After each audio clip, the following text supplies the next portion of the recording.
guys. We keep talking about the New York Times a couple years ago, the failing New York Times.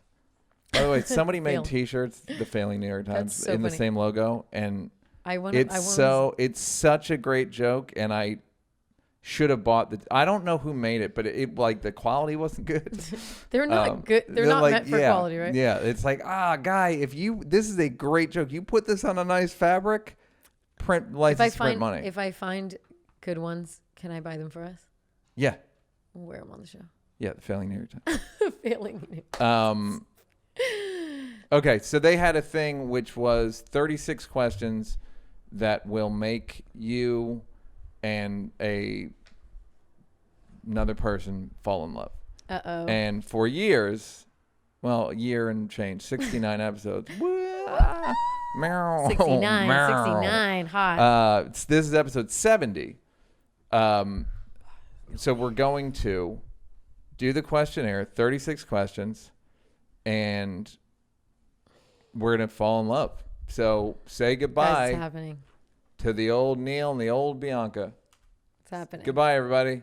Ladies, if you're opining, it's just, I'm relegating you to a fan. Maybe side chick. You'll get side chick. He's mine now, ladies. Because, back off. Bianca, before we went on the air, said that cheating is not, it's a long story. Yeah, and everyone would agree with me. Thank you. It's for a different time. Okay, there are 3 sets of questions, and let us begin. Okay. Number 1. Set 1, number 1. Given the choice of anyone in the world, who would you want as a dinner guest? Let's go living or dead. Oh, yeah, I thought living or dead. You go first. I'm going to go first. I've thought about this. It's always the 3 people. But the problem with 3 people is you have to worry about chemistry and diets. And then you're like... you know what I mean? Like, if you get Benjamin Franklin, he wants to eat, like, do you have any fish stew? And you're like, dog. Yeah. Turtle, please. Turtle. No one's eating turtle. Like, I'm not doing that shit. So let's assume we're eating Crossroads or Sage Vegan Bistro. Give him some meat. Because I'm welcome to the future, gents. My guest, this is based on, I don't need him to or her to care about me. I just want to hear the person talk in person. Fuck, this is hard. Oh, I thought you had No, it. I know. I thought I James Baldwin. Ugh. James Baldwin. Because my favorite thing about James Baldwin is if he were white, he would talk like Hannibal Lecter. He's black Hannibal Lecter, and he eats white people right with a nice white Chianti. people. He's like, I can't even do. Well, I don't know. How long is it gonna take for you? How long? How long do I have to wait for your progress? Yes. It's like. Yeah, it's fucking amazing. It's like Mooney. It's Mooney. He's Mooney. He's less sassy Mooney. Yeah, he's so fucking Mooney. smart. I know. It's dizzying. But I thought of Malcolm X at the same time. I thought someone either like from the civil rights movement or the Harlem Renaissance. I was like, it's somebody in there. And I thought about it and I'm like, I can't choose because of course I want to choose James Baldwin, but I think he also has these great clips, these great sound bites just based on like where he was in his life. And I feel like there is still those figures in those 2 eras. I feel like there's a lot of comparable, like really passionate speakers, really compelling speakers like him. Not a lot, but he really sticks out obviously because he's great. But I don't know. It has to be someone from. You haven't picked anybody. I can't because I was looking up, just reminding myself of all the figures in the Harlem Renaissance. I'm like, fuck, like Langston Hughes, like all these people. I'm like, I can't choose. This is going to make me not fall in love with you. That's okay. I'm fine with that. So we learned mine's James Baldwin, Bianca's is one of 100 people. And she doesn't want to offend any of them, because even though they're all dead. and she doesn't want to get. This is why women are indecisive. impossible. Because you cannot make a decision. Not that one. It's like, oh. You have to make a decision. Okay, we can't move on. No, you have to make a decision. Make a decision. No, I don't know. Literally anybody. Langston Hughes. There we go. Okay, great. Number 2. Would you like to be famous? In what way? I would like to be a famous comedian. One day you'll get there. One day I will get there. I'm not unknown. I don't know what I am. I don't know what I am, and I don't think I ever will. You're weird because you're kind of inside baseball comic, but then a lot of people know you that don't even fuck with comedy. Yes. Like heavy, more Chappelle Show. Yeah. And a lot of people don't know that you wrote Half Baked. Because I was like, oh yeah, you wrote Half Baked. He wrote Half Baked. I'm like, yes, he did. It's starting to feel like another life. Hercules. What? Yeah. Oh yeah. Well, you're old. Like I used to brag about it, and now, like I was talking to a bunch of girls last night, and they were all stoned, and I was gonna go like, you know what? And then I was like, I don't even fucking care. You trash Half Baked. I know. I had to get you to untrash it. I don't feel like I just don't. I don't know. There's shit in it that I like, but whatever. It's like a worse. It's just a shitty first draft. It's very good. But of Chappelle Show. It's very good. Yes, I don't. Now, having said that, I don't think my life would get better by being famous. I would be busier. I would be have more cachet, but the people that you want cachet with, I have it with. Right. Dominicans. Okay. So there's no, I don't know, like money. I don't know. I don't know. The money wouldn't make a difference. This doesn't say rich and famous. This just right. But famous. I'm saying why famous? Would you like to be famous? I think I'm richer than I am famous. Yeah, you have hella money. I get you would think. I deduced. Yeah. I know that it's corrosive for your character. So in closing, yes, I would like to be famous. Okay. I would like to be a guy who does theaters all the time. Yeah. I would like to be Sebastian Burr in that category. And again, the more the D'Elias and the Louis get disqualified, it's Mario Kart. And he slipped on a banana. They keep slipping on banana. Is it banana peels or coconut shells? Banana peel. Great, thank you.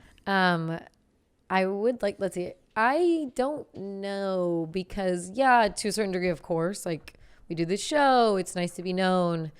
So yes, but I guess it's like define being famous because there's a lot of famous people that just do their thing and are famous for the job they do in this industry. And then there's people who go out of their way to like go to the Ivy and be famous. So I wouldn't want that. I think that's weird. And that's a weird sleeping bear that once you awake, you have You're no talking more about like TMZ, tabloid. Well, some people really do want to be Instagram. Like just famed, known at any cost, just known, have their billings be higher at all costs. I don't want that. I want to make all of my money through entertainment. That's Do like you like the fame that you get from doing this? Do you like the how would you even describe it? I do, but it's a little like, I like it, of course, in certain ways. You know, people want to be recognized and like, oh, hey, Binky, blah, blah, blah. But at the same time, it feels like you have more of a target and no one even fucking knows me really. So if I feel like a little heat right now, most of it's very good heat.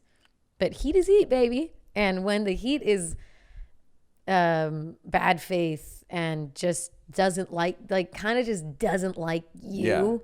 And I feel like I go out of me. I don't really read the comments. I don't really care. I don't really need to get into it with people. If you think I suck, that's fine. It's not like my job to be like, let me show you how I'm cool. Yeah. But that can be a little toxic. Stressful. So I would need the fame and the money. It need to be worth it. You know what I mean? Like if you're making a lot of money, it's like, well, say what you want, Yeah. motherfucker. I have $100 million. But the people who are just famous and like not really monetarily, I feel like what? That's a nightmare. Yeah. What are you doing? So you have all They're this. not doing any. It just happened to them. Yeah. They So don't. that's to me, that's a nightmare. So I would like to be known for shit as that I'm doing for a job. I don't want to just be like famous, like follow me and like. But ego what do you famous. make of the heat? The heat and the toxic attention. I think that comes with it. So you can't, if you want it, that comes with it. But I think you can mitigate it so that if you don't feed into it a little bit, if you don't like, if ego wise you want to be famous, it's all ego. But if you're like, I want that attention, I want to be recognized when I go play, I don't know, all the amenities famous, I think that comes with way more heat. And I don't want that heat. I don't want the heat. So you might not want to be famous. No, I like to be, but I think you could be famous for doing something and not just You're still famous. going to get the heat, though. You know that I understand that. I said the heat for being famous is fine, but the heat for being just like, if you on want to season 9 of no. Road I mean, Rules? no, Theo. No, if you want to be recognized when you go into place and have people kind of kiss your ass all over the place, that feeding your ego thing, that like extra level, I think that just comes with a lot more heat. You or like comparable people can just be famous for a thing and go about their day. You don't need a lot of ass kissing. You don't need people to but when you do work, you're respected. I think that is ideal. Yeah. I don't need it to be like people running up to me type shit, because I think that comes with more heat. Did I tell the story about Ronan Farrow and Which one? John Lovett, when I saw him at a restaurant. No, John Lovett. John Lovett and Ronan couple. I think no, they're not married. And John Lovett? Not the liar. The John Lovett, who's a speechwriter for Obama, and he does Pots of America. But when Pots of America first started to get popular, I saw him and Ronan at a bar at Crossroads, and they had like a weird look in their face. I go, "What's going on?" They go, "The bartender just gave us drinks. Like what? This never happened before. Like what do we do?" Because Ronan was starting to get known for his articles. What do we do? Drink them? No, I go, "Oh, here's the thing. You got to tip them, and here's the bad news. It will end up costing you more than it would have if you had just paid. Just pay. But you can't say I'll just pay, because you still so there's shit like that that's like the kind of the funny one. The bad one is like the fuck like you, gunning for you. I'm gonna kill you. I'm gonna kill you. You're canceled. You're a bitch. Okay. So fame, yes from Neal. Yes. Qualified, yes from Brzezinski. Hard to get a straight answer. Bianca will not fold under question. It's like the first 48, and she don't know that motherfucker. Snitch. I never seen him. This is a good question. Number 3. Before making a telephone call, do you ever rehearse what you're going to say? Why? Never. I read this and I'm like, who the fuck does that? First of all, since I started listening to the effective communication class, I'm on go around number 2 now, listening to it for the second time. You hear new things every time.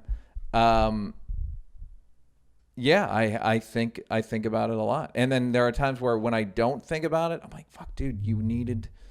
I want to get into the practice of when I have a phone call. Anytime I have an interaction with someone, I want to freeze time and go, 93% of communication is tone and facial expressions. That's the statistic. 7% of it is words. Now, I had it flipped. No wonder why I never have bad conversations. Yes. I thought it's all words, all lyrics, bars, but no. It's all beat and melody. It's fucking has nothing to do with 100%. What you say. I should be a hostage crisis manager. Like I can de-escalate a conversation really. Like if I see it, I'm like, oh, this is not going well. Like just especially with strangers or like something where you're like, oh, this person's energy, like that you took it this way, it's this way. Yeah. It's those kind of, that's all tone, that's all sing, that's Yeah. lullaby Yeah.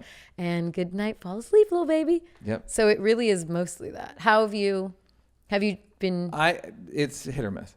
Sometimes I do. Sometimes I make a concerted effort and really, but then like you guys are coming over and I'm in the shower and then I don't, and then Will's doing shit with the lights and and then I'm like, I get a little shitty.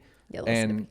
then and then I'm like, no, this is not good tone, good face. No. You know what the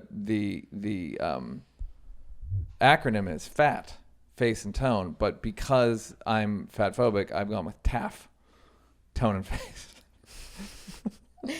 Now, you guys that much. The second question is, this is where the codependency comes in. Okay. I would get so lost. I was so lost in some of my codependent relationships that when I had a phone call planned or scheduled or whatever, we're going to talk tomorrow, whatever, I would have a index card with the things I wanted to say before I started. What do you mean? Like if it was in a relationship? Like If it was like in a those relationship talks? if it was like not a kind of a talk, like a big talk. Yeah. But well, that's good. No, that's fine. yeah, but that's what I mean. Like there are times where I have in my life very much Being good at it. used it as a tool because I don't want to forget. It's important that I remember this, and it's important that I discuss this on this call.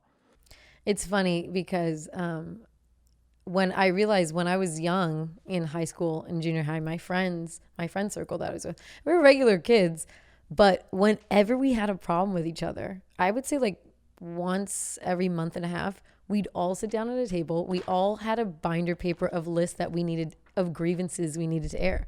And it would be a long night. All girls. And we would air it out. And they were funny. I found one when I was home the other day and it was like, you borrowed my lighter and you didn't give it back. You do that a lot. That was my purple lighter. It was like the dumbest shit, but it didn't matter what we were saying. I really think that working through it with your friends and having to say, we said the dumbest shit. It's like, you brag that you were in Brad's car. It was so stupid. I gotta say, it's really adult. I and can't cool. think of a friend group or work group that wouldn't benefit from that. It was immensely valuable. Yeah. And because I can do it there when your hormones are raging and you're really emotional, and most kids don't even know how to talk about their feelings because and they would be rough. Like some people would just get like a pile on if people were not behaving well. I had a girlfriend who said that they used to do lemon squeezes, which is that but meaner. What's lemon squeezes? They would pick a girl and they would basically proverbially squeeze a lemon, emotionally squeeze a lemon on her burns. Like a lemon squeeze, like we're gonna fucking dip you in acid. We're gonna fire citric acid you.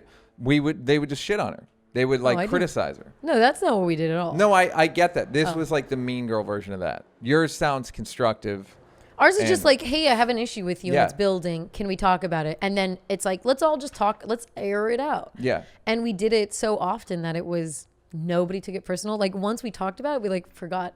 We let it go. People get defensive, or they would be like, interesting. Yeah. No, defensive, but really okay, well, I didn't know I was doing that. Like, it wasn't like, what, fuck you. Like, it was just calm, cool, collected. And then everybody would improve a degree or two. But everybody always improved after. Did you ever say, like, you're getting written up? No. You haven't heard the last of I this. Can imagine if this was you and See your friend circle. See you at the meeting, bitch. See you at the meeting. You want to do this now, or should we wait? Neal will be like, writing it down. But no, I don't do that with phone calls because I feel like I have really good communication skills to get through hard conversations. So I think I have the luck of being able to just wing it. Yeah. And go based on oh, how are we doing now? Oh, it's risen. Okay. Like I can figure the temperature out as we go. You know what I mean? I read a book about anger once, and they said part of people like me who are prone to anger quickly, it's part of the reason is because growing up and even in the world, I've never seen a conflict de-escalate peacefully. Like I've never seen it modeling my parents. It was just like, my dad was such a narcissist. He had to win. So my mom was, Right. So, and he would scream. We're all kids. So I've never seen something handled amicably. It's all force. And you can tell. You've seen it. But also, a lot of people have your same experience. The amount of times I've had conversations, let's say with exes, and I'm like, this doesn't need to be a fight but at all. he's never seen a peaceful art. He's never seen two people just work through want to solve it. Let's just work through this. And then I remember one dude was like, oh, okay. Like that actually felt good. Like it felt there's resolution. Yeah. I was like, yeah, the day doesn't have to be ruined. We can move on. And after talking about it, that's actually really funny. Yeah. That was in a book. There's a really good book about anger. That was my original. That was the effective communication skills from 2 years ago. Yeah. What would constitute a perfect day for you? It's a great question. I know.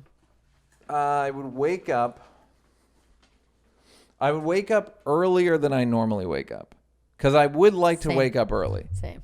But my body doesn't want to. But I always enjoy being up early. Same. But my body body's like, is like, that's not who we are. Get up earlier than I normally do. I would eat my fruit. Wow, this is a great day. I would, so right there. Perfect. Eat my fruits. Have a good idea for something. Sketch, joke, thing for some good idea. Write a joke. Exercise in the iron paradise behind me that you can't see. And sex. Some kind of sex that's very selfish. Completely selfish, like straight up, like I'm on the phone and I get a blowjob. How about that? Why? I don't know. Easier. It's easier. It appeals to my ego. And most male sex fantasies are about ego. They're not about connection at all. It's more about like 9 chicks. Right. And it's inconvenient for them. Right. And they're fucking fighting each other to get at my cock. So that, and then a nice dinner and stand up. Oh, that's and then ice cream. Oh, ice cream, of course. Yeah. Ice cream. Mine would be get up earlier than usual. Mm-hmm. When I get up early, I feel like I entered a whole new world. Mm-hmm. Like, human beings are doing this at this time of the world. So get up earlier, exercise immediately, feel good. I don't know. It would be a cool 85 degrees with breeze, warm breeze. I'm very sensitive to weather. After that, it could be like a jumble of like, I don't know, meeting up with friends because I like hanging out with my friends. I would like to add that I would like to put in a long phone call with an interesting, funny person, like a 1 to 2 hour phone call somewhere. That's funny. Because I was like, I want to put in a really long conversation in person. Yeah, I don't. It doesn't. You're like, we can go. Okay. And then friends, good phone call. Receive. Sorry, it's not good phone call. Good conversation. But I would like to receive a phone call of like good news. Mm-hmm. A good news phone call. A good news work phone call. I like it. Yeah, I like a good news work phone call. That's about work in the future. That is, you don't have to do today. You don't have to do it now. You got it. You got the job. We're gonna send it. Gig. We're gonna send money now. Send money. The checks. The checks being at your door. Ding dong. Ding dong. Perfect day. Perfect day. Sorry, I'm getting my dick sucked on the phone. Perfect day. So then a section for very good sex that is not like yours. I don't want someone going down on me while I'm on the phone. Suit yourself. I was trying to take your phone call to the next level. No, I don't want it. Look, I'll leave you ladies alone. No, I want to lie there and hang out. Not just lie there, first of all. Somebody I won't say who made an observation that the requirements for women to be good in bed, most of what you're doing is lying there or standing there. There is, but guys are gotta work fucking it. digging No, you guys a are hole. doing. You guys are doing. We are doing yard work. That's why I'm happy. Like, never mind. No, I don't want to say that. Yeah. I cracked myself up. What was I saying? Okay, good sex. Then go to dinner because I don't like having sex when I'm full. Interesting. And then just go to like a bomb ass, like Japanese sushi, seafood mixed with Japanese beef, Wagyu, like 5 grade A5 Wagyu. Boom. And then warm night, hang out outside, have a nightcap, go to bed. Oh, that would be so nice. Yeah, great. I feel like ours are doable. I would like to throw in a new documentary after Ice Cream, like a Errol Morris or a Adam Curtis or a Ezra Edelman if he ever makes another one. Yeah. So great day, guys. Number 4, great day. 5, when did you last sing to yourself? When did you last sing to someone else? I feel like we sang just before we recorded this. Yes. I was singing my thing. Something. I was singing, you were singing something. I was singing. What were you singing? James Blake sent me a new song. I saw him and his lovely living lady. Chambermaid, his countess. Chambermaid. And he gave me a new song, and it's fucking amazing. And then I sang it. So I listened to it on repeat and sang it. And the last time I sang to somebody else I was dropping off weights at their house. And because I have an ex-girlfriend was yoga 3 5-pound weights, so I had a bunch of 3 and 5-pound weights. Jamila happened to ask me about them, and so I brought them over, and James answered the door, and I happened to be singing his song. That's really it's one of my favorite things to do, is singing someone's song to them. Oh, that's funny. I love singing Green Light to John Legend. That's a sentence only someone with famous friends can say. I know. It's I love so singing douchey. people's songs it's to so their douchey, faces. But the reason I do it is because it's so fucking it's just dumb. reality check. Here's a good one. Everyone's famous, so don't worry. I'm not named. I'm not. Go ahead. This is maybe Chappelle's show just started, and me and Dave went to a Knick game, and so it wasn't like the hottest shit in the world. We're on the elevator, and Jay-Z and Dame Dash get on, and we're just shit talking, and Jay's like, I'm making another record. I'm work, man. I work. And Dave goes, Rockefeller, y'all. It's just a fucking very funny. Did everybody laugh? Not really. That's the great hilarious. thing. The great thing is it's they didn't funnier. even realize how deep inside funny. this joke was. It's so they're so beyond. They do it for real. Right, and he's like, and he was doing it like irony. Like I don't even know. That's hilarious. Yeah, like just he meant it, but no, but it's also like, let's do the thing you love to do, your favorite thing. Yeah. Last time I sang to myself was today. I was singing. I think it's Diane Reeves' Better Days. It's a song to her grandma. It's so goddamn good. She was in the Supremes? No, I don't know. She was the Kelly Rowland to Beyonce? Ross? I'm not sure, actually. But she's great though. She's great. And I just love 80s R&B. I love all R&B, but like that 80s that's really kind of cheesy. a ballad like Luther Vandross. Yeah, like I just love really cheesy R&B. That Something instrument palette does nothing for me. I know it's like a little elevator music-y, but it's dude. There's so many good.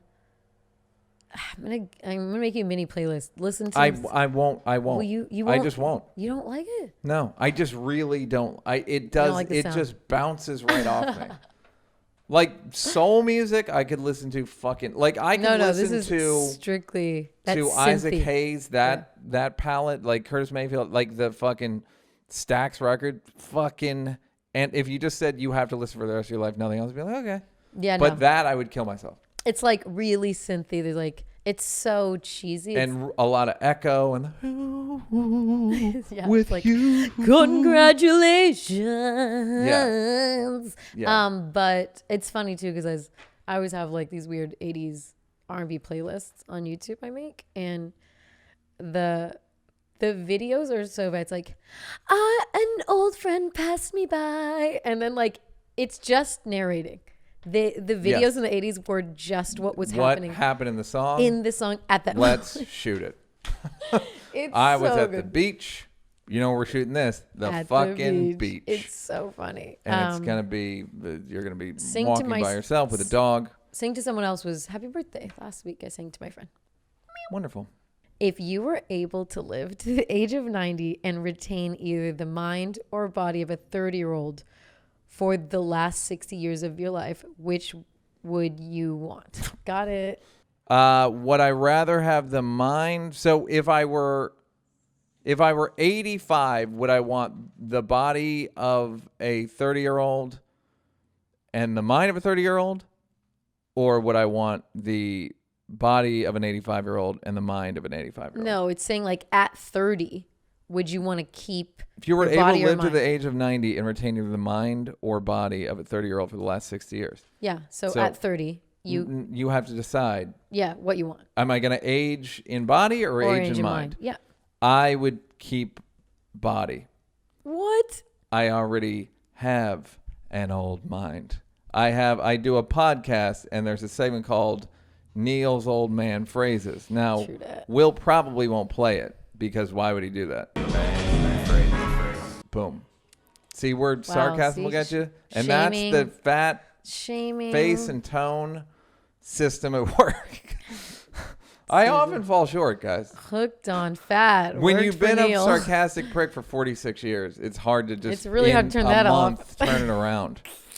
Especially when it really served you in a lot of ways. It got me a nice house being a sarcastic prick. Okay, what if Will jumps off the 3rd floor of this house? We gotta. I think he'd live. There is. Oh yeah, there is a way to. I think he'd live. There's avocado trees on one. He'd do it. There's a pond on that side. Koi pond. Yeah, you know what? I thought the other way, but you're making a lot of sense because your mind, like. My 30-year-old mind was capable of learning. I don't think I would still read. In some ways, I feel like my mind is stuck on a 10-year-old's mind. In some ways. Yeah. No, I think you're right. I think body is the right way to go. Because it's not like you're like got a lobotomy. You still have a fine mind. Also people hate old people because they look old. They look like they're close to death. Yeah, it's like how did your stomach get so fat? They don't get any respect. It's all vanity. It's fucking. I know, and it's so fucked up because everyone in America, ages. I think it's different. Yeah, in other places. But we all age. Yeah. Oh, in France, that was why I loved France. Everyone is sexy. Yeah. A 50-year-old sexy French lady is gonna get hit on and looked at the same way a young girl. There's same with Italy. Yeah, Italy. They're just big sunglasses. Bitches on 50-year-old bitches on mopeds with sunglasses. Forget it. Shut it down. Menopause. Have you been to Italy? Well, I've been to Italy a lot, actually. Why? I dated a girl who lived in Rome for a second. How long did you date her? It was sort of casual, but I think I went 2 or 3 times. That's a lot. Yeah. I think me and Dave went one time for like a week. did shrooms in Rome. Was that like a few years ago when you guys were in No, Europe? this was like Years 15 years ago. During Chappelle's show, we went. I've only been to Sardinia. How you like? Well, I saw Rihanna, so That's kind of worth it. pretty cool. Why? Where was she? She was at this, like, it was like a boat party thing. Great. So, Don't mind if I do. thanks. So, Auf Wiedersehen. old people. Sorry. But if you had a better body, you wouldn't have this problem. This is interesting. What is it? Do you have a secret hunch about how you will die? Yes. Do you really? So here's the weird thing about old Pinky. It's why she likes spooky stuff.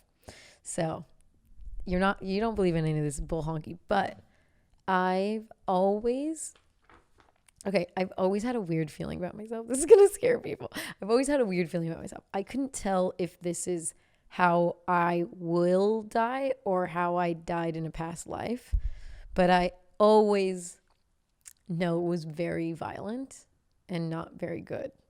But I can't tell if I was also a bad person. You know what I mean? Like, it's like very hard to discern what the feeling is.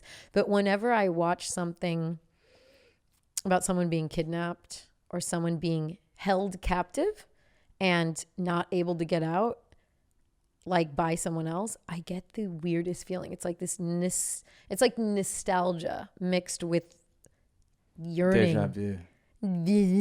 And it's something weird.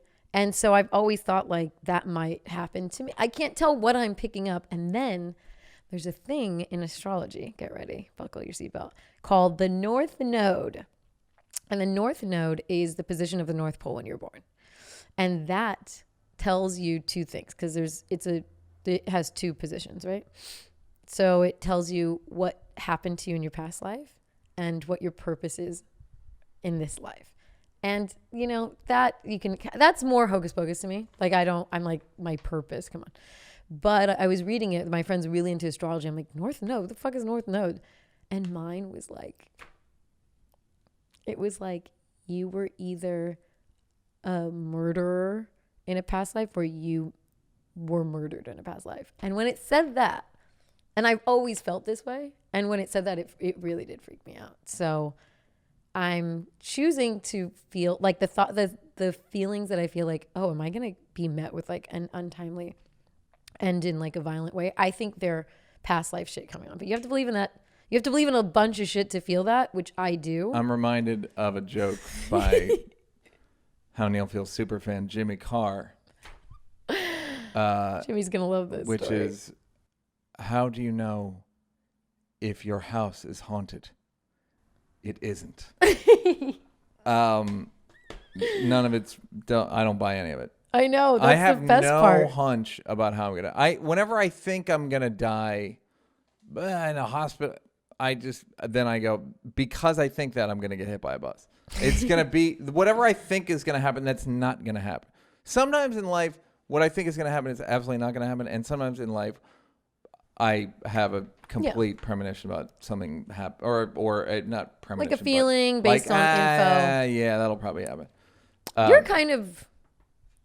insightful. Like, I feel like when people like psychic, it's more like just strong instincts. It's pattern recognition. Pattern recognition, really strong instincts. Like, some people don't have a close relationship with their instincts. Mm-hmm. You know, they're like, don't know what to trust. I don't know, childhood shit. Who knows? But I think it's more I think it comes from growing up in an alcoholic home, hypervigilance. Yeah. Having to do with a lot of people. Yeah. I think it can be explained calculation. And then in terms of people and relationships, I've talked about it before, just from doing crowd work, I can tell who someone is, but they just deny it because they're mad. Yeah, and you're calling them out and they're embarrassed and stuff. And so it's so much more psychology. I mean, our brain is so interesting that like we don't need to make up a bunch of hocus pocus. It's like it's what your parents were like. It's nature and nurture. It's not the But- North Node. Nature, nurture, and the North Node, of course. That's what everybody. Hello. I mean, North Node Scientists have debated for North centuries. Node to me, like, I didn't know it was a thing. And It's then it not. was like, no, I actually don't think it is, because that just was like, oh shit, I was a murderer, like, for a second. But then all the rest of the shit was like, it didn't even resonate with me. So just like, it's funny how when we see There's one thing and we like sew the string together, we're like, There's also somebody made the funny observation that everyone was nobility in a former life. Like, oh, I was a nobleman, I was a queen, it's the same where everyone were African queens and kings, and you're like, everyone were all kings? Who was in the kingdom? right. No one was ever like, yeah, I was a serf 4 lives in a row, fucking serf, because statistically, Right. you would have been. I mean, I think going based You were on a my notes, murderer. I was not I'm not like Queen Binky. I'm like, I think I was a dirtbag in a past life. I like it. And I know I was a man. I think you're a dirtbag right now. Do you know you're a man? I feel it. I just feel it. I feel like You have masculine qualities. and I feel like you might have been a woman. I have some feminine qualities. Yeah. Cool. Great talking to you. I'm in love with you. So funny. Okay, name 3 things you and your partner appear to have in common. Partner. Hey, partner. We're sitting down. I'm just joking. I think we have similar values in terms of. I think I'm more ambitious than you. I think we have similar values in some ways, and then I think there are ways where I'm more ambitious and let my ego completely like, no, I'm not fucking. We gotta fucking get a set, and we gotta like, Right. no lights, and I'm bringing Ken over, and curtains, and it's. By the way, we know the wide still doesn't work. Trust me. We know. But so I think we have similar values in Right. that regard. I think we have similar sense of humor, Yeah. and I think we like each other like preternaturally. Yeah. I like you, like you're likable. Thank you. You're meaning you're appealing looking Okay. I'm hot. and just saying. vibration, but it's not even hot. It's like you just look friendly. Oh. Yeah. Like an animal would think you're friendly. Yeah. It doesn't even like, oh, that's like soft cheek, just shit like, oh, whatever. Why you like me, I don't know. It's like in that regard, because I don't, everyone, I mean, I do since I started the fat program, but why you like me is the reason you like me, I think people wouldn't guess. Yeah, I think we're like there's a show I watch called Unlikely Animal Friends, and I No, that's such a fun. How is that a show? that's the name. But how did they find enough? How many couples are there? There's like seasons. I watch all of them. Is I it a love it so different much. It's pair always a every different pair. episode? Elephant and a dog. Fucking. There is a horse and a dog as well. Somebody, by the it's like way, pitched me a great Megan Thee Stallion joke that I don't want to forgot hear it. That I don't think I used, but she said she was a fan of the whole run and said that It was a woman. yeah. Was she white? I don't know. She thought maybe I did the joke. I can't believe I didn't. That Tory Lanez, the relationship works because Tory Lanez is the size of a jockey. So that's a fucking good joke. Yeah, well, it's not about Megan. It's about No, Tory. it's about him. Yeah, It's about the shooter. Yeah, fucking active shooter. Did you see that famous video where he's the same size sitting down and the standing best. up? Yeah. I'm sorry, Tory Lanez. Tory it Lanez just is pretty makes good. me cry. Yeah. Tory Lanez. Yes. Every time I think about that, it's so funny. I like you because my Unlikely Animal Friends. Yes, that's kind of what I feel like we are. It's also a very good show. But I feel like people look at us like unlikely animal friends. Yeah. You know? Yes. But I feel like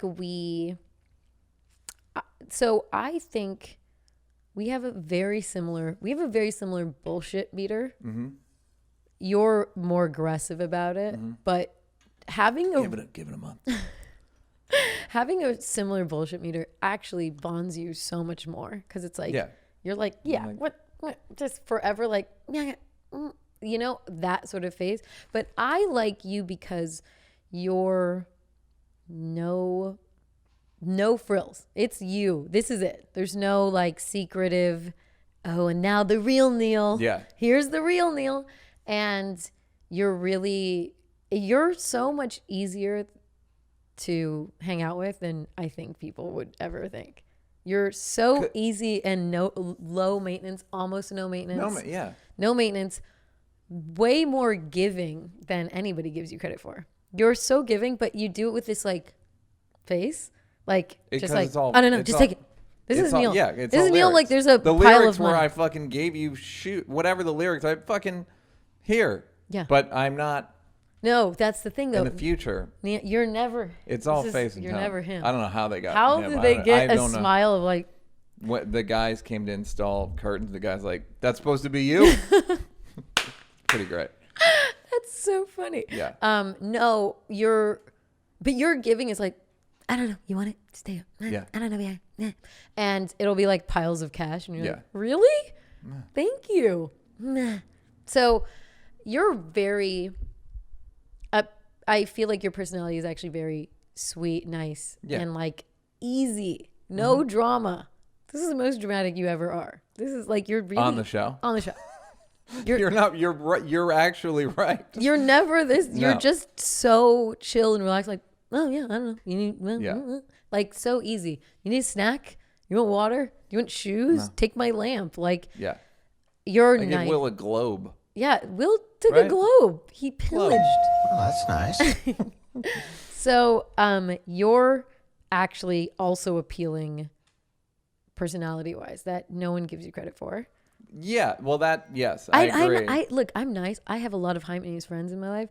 I don't actively want to be around someone who's an asshole or who's just like disagreeable or like not nice. So, you know, it on the show, it looks way more like I'm like, and you're just like, nah. But meanwhile, off camera, I'm like, nah, and you're like, girl. No. But yeah, no, I think you nailed it though. And we like documentaries. That's a good bond. Some people really don't. And comedy. And comedy. And we know the same people. And we have a lot of similar friends. Yeah, I don't think I think people that know me 5 times better than people that don't know me.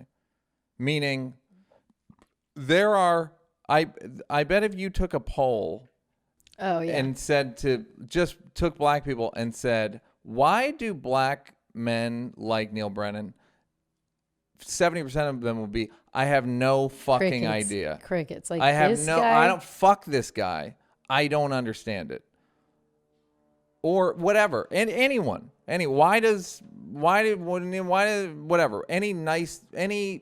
people don't understand. Mulaney. Why is Mulaney like what? Anybody. Why would they?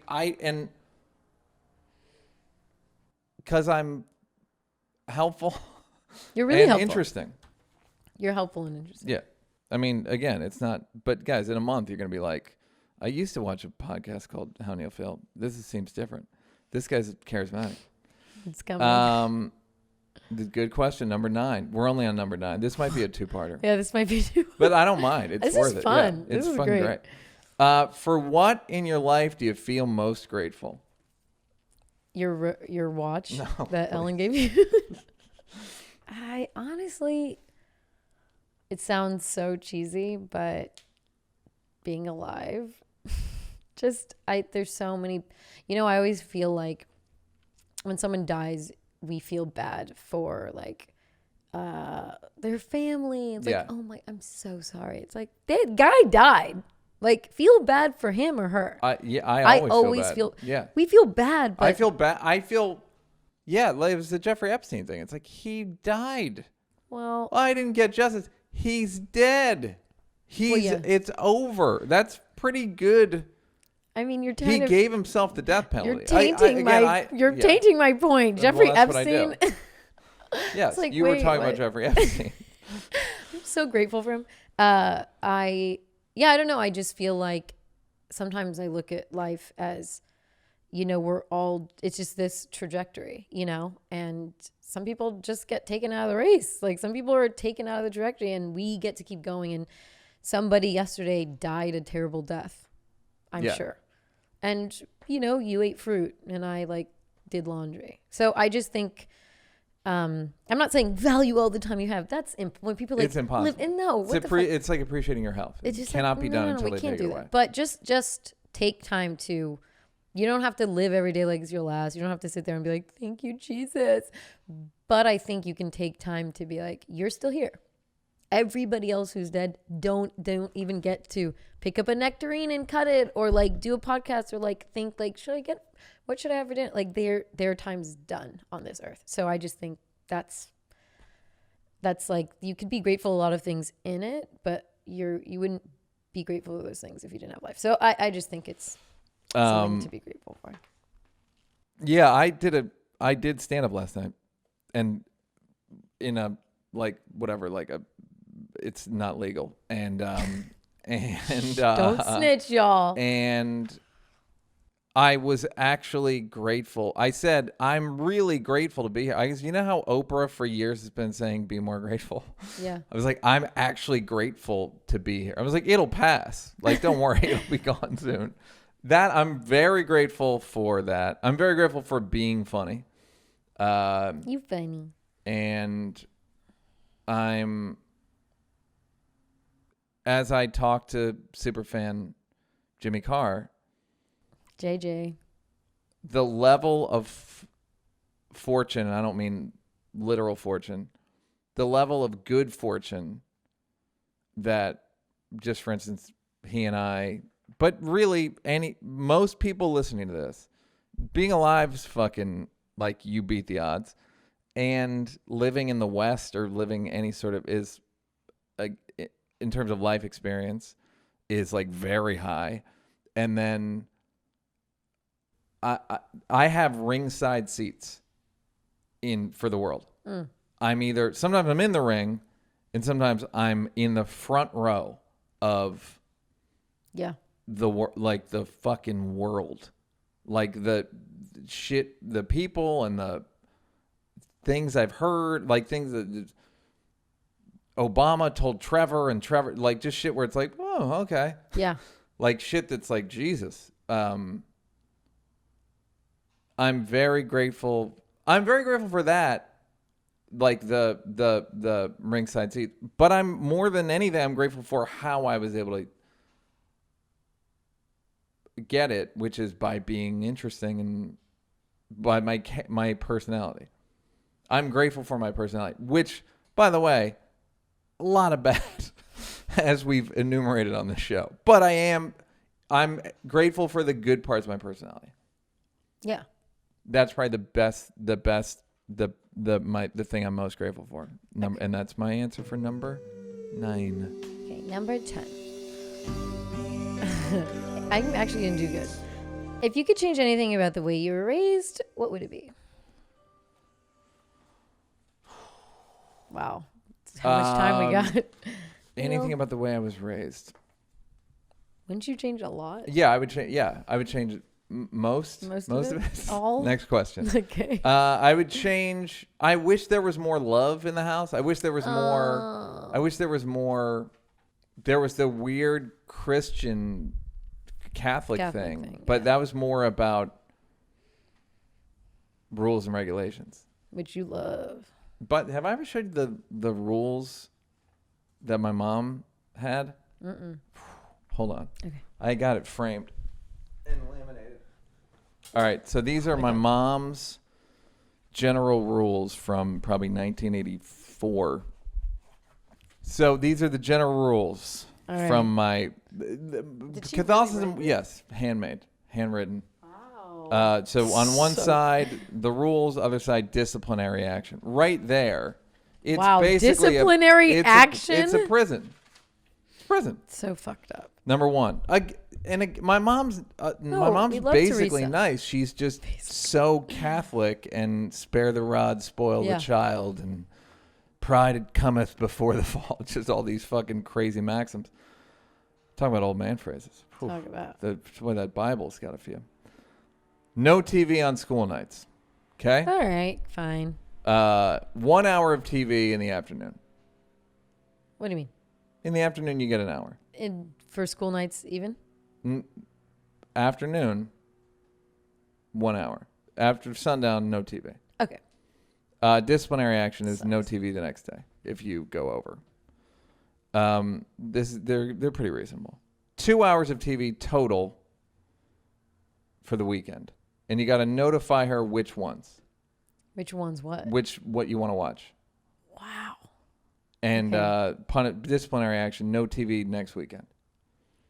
So, okay. But again, we had one TV and there was fucking 9 people. So that actually. I mean, it makes sense, but it was more about the morality of the show. But could you watch TV while someone else was watching TV? Or you just got to determine? You could. If it was your show, we both watched Dallas or Family Ties. You wanted to watch Family Ties, so you watched that. And then it's someone else's turn. But watching their TV. I couldn't piggyback. No, you couldn't draft off of somebody else's. So you had to leave the room? Yeah. Yeah, you did. What? Or it was counted against your time. No wonder. You want to watch TV the next weekend? Wow. I'm learning so much. Keep going, Neal. Take a walk. This is one of the great ones. Existing laundry rules, which we all knew apparently. Neither the washer nor the dryer is to be used in the morning, which I don't understand why not. Seems like the best time to use it. Yeah. Here are the laundry rules. Okay, by the way, the disciplinary action, $1 fine. This is explaining so much. I know. Okay, go. Here were the rules, and this leads into another story. I'm sorry I'm monopolizing it, but I grew up in a this is crazy so way. interesting. Yes.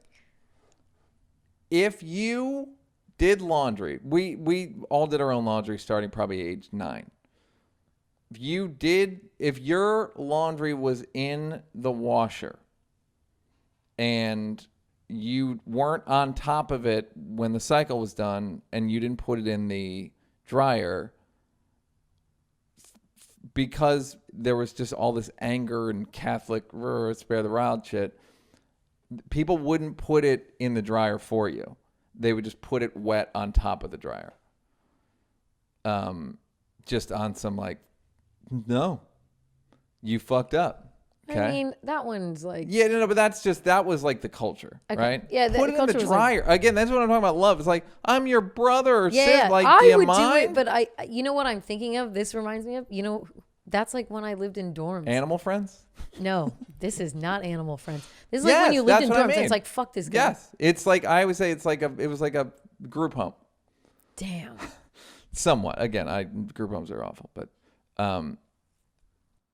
So if you left, let's say you put it in the dryer and didn't collect it from the dryer, it would then be put on top of the dryer.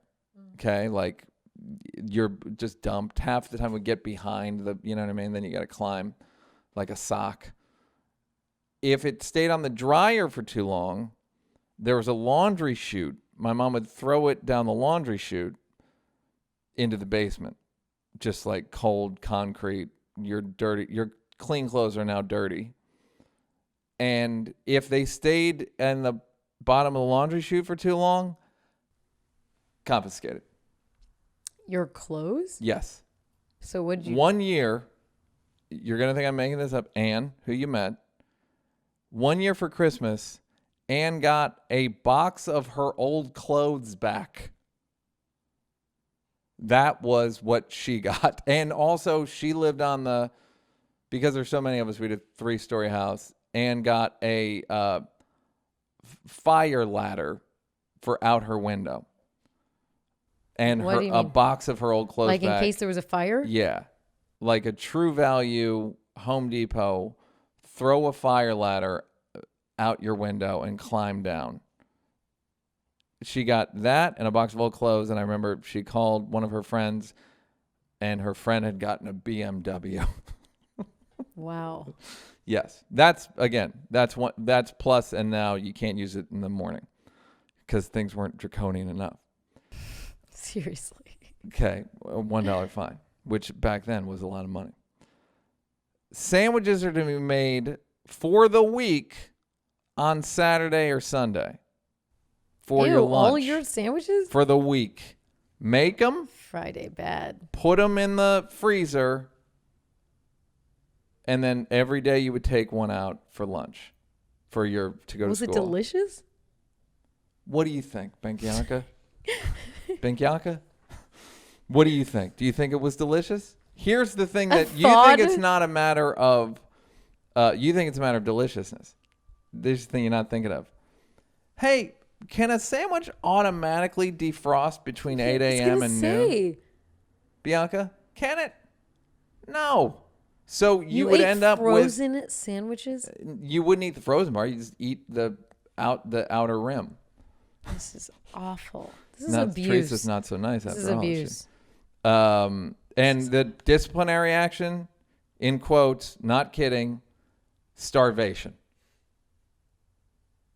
We'll push in on it. We have to underline it. All right, next one. Shoes and books in slot or room. There was, I think we had like little slot, like so many of us. So, and if you, and the disciplinary action, she couldn't figure it out, like you at the Harlem Renaissance. Discretionary is what she said. TBD. TBD. Play it by ear. I'm going to feel it out. How am I feeling? I'm going to feel it out like today? Jazz. Chores to be finished. There was a schedule of chores every Saturday, like vacuum the front steps and the back steps, sweep out this, the gutters, whatever, kitchen deep. What you had to have them done on Saturday before noon, and if you didn't, the next week you had to do everyone else's chores. Ooh, so when people fucked up, yeah, everybody was happy. Was everybody like, nah? Yeah, I got next week off. Thank you, dirtbag. Did that happen? Yeah. How good was everybody at following the rules? Pretty good. This, and there's a note under do everyone's work the following Saturday. That goes for everybody, regardless of where you have to go. No exceptions. Really? I'm your kid. I'm your child. Wow. No exceptions. This is so fucked up. I know. It's kind of fucked up and kind of not. This makes me sad. Because, like, okay, what year is this? 70? No, 70. 85? Oh. Yeah. Homework, 8 p.m. started. No phone calls after 8 p.m. That's the thing that people don't remember is the landline. Well, there was, like, strict rules. Like, no one called each other after 9. No. Because it would wake up the whole house. Yeah. We couldn't get, if you got a phone call between 7 and 8, it's not on here, but if you got a call during dinner, I think you weren't allowed to use the phone. Meanwhile, it's an incoming call. I had nothing to do with it. No exceptions. No quarter given. I'm surprised no one ran away. Oh. You think Nora didn't try to run away? I would have been out. Nora's like, bye. Okay. Leave for church because, again, you can't forget, this is all about church and the Lord. 10 minutes before church, you got to get there. Well, what do you mean? She's taking you to church? No. I mean, sometimes, but there were so many of us. Like, there'd be different. I'm going to go to the 10 o'clock or whatever. And if you don't leave 10 minutes before, no TV or telephone.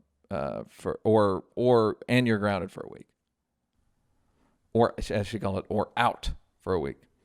Do all daily chores on schedule. Punishment. Do everyone's the next day. If you don't do it, and finally, the very prisony. No food or drink to leave the kitchen. Disciplinary action. Jazz. We'll feel it out. I don't get it. So you can't bring food to the basement. You can't bring food to your room. A drink? Something must have happened. Well, there was a lot of you, I guess. Furious people.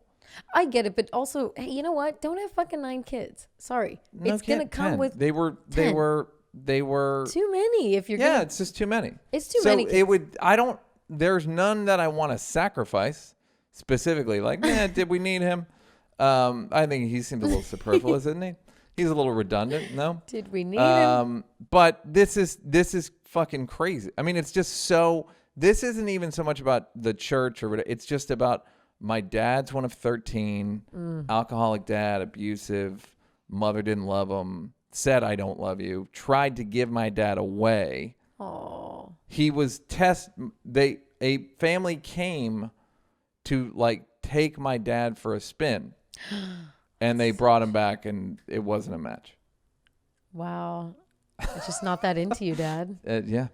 Starring my dad and Jennifer, what's her name? No, the girl that was Whitney's friend. Oh, yeah, Aniston. No, not Aniston. The She's friends with Jennifer, her. whatever. I know, but Jennifer. So many she's in. I'm Jennifers. just not that into you. The Oh, one, okay. the main one. Anyhow, so this isn't even. Don't put this on the church. This is just my parents' anger. I know, but there's something. And a lot of people. Like, what do you do? It's like what I said about I China. get a lot of people regulating, but like, there's something extra in those. There's something. There's something extra fucked up. Yeah, it's sadistic. I get like, yeah, it's a little just- sadistic. It's a little like, try me. Turn the knife. It's kind of police brutality. Yeah, It's which just like, is why you wonder why black guys like me so much. it's a little like, Because I'm ooh, sad. fuck up Yeah. 1 degree, and I'm gonna have you. I wish you would not try freeze your me. sandwiches. Oh, motherfucker. Oh, You're going there's to something starve. So sterile about that. It's so- loveless. Yeah, for real. Did they ever like hug you and say, "We love you, Neal, you little baby"? I would sit on my mom's lap after dinner. That Aw, that was a good one. cute. That Oh, that's nice. was cute. But Did you ever sit on your dad's lap or hug him? a little. Did you hug him? But after a certain age, I was like, oh, you're a fucking asshole. Like 9, 10, I was like, fuck this guy. He was mean to you. 9, 8, 9. Yeah. Yeah. Yeah.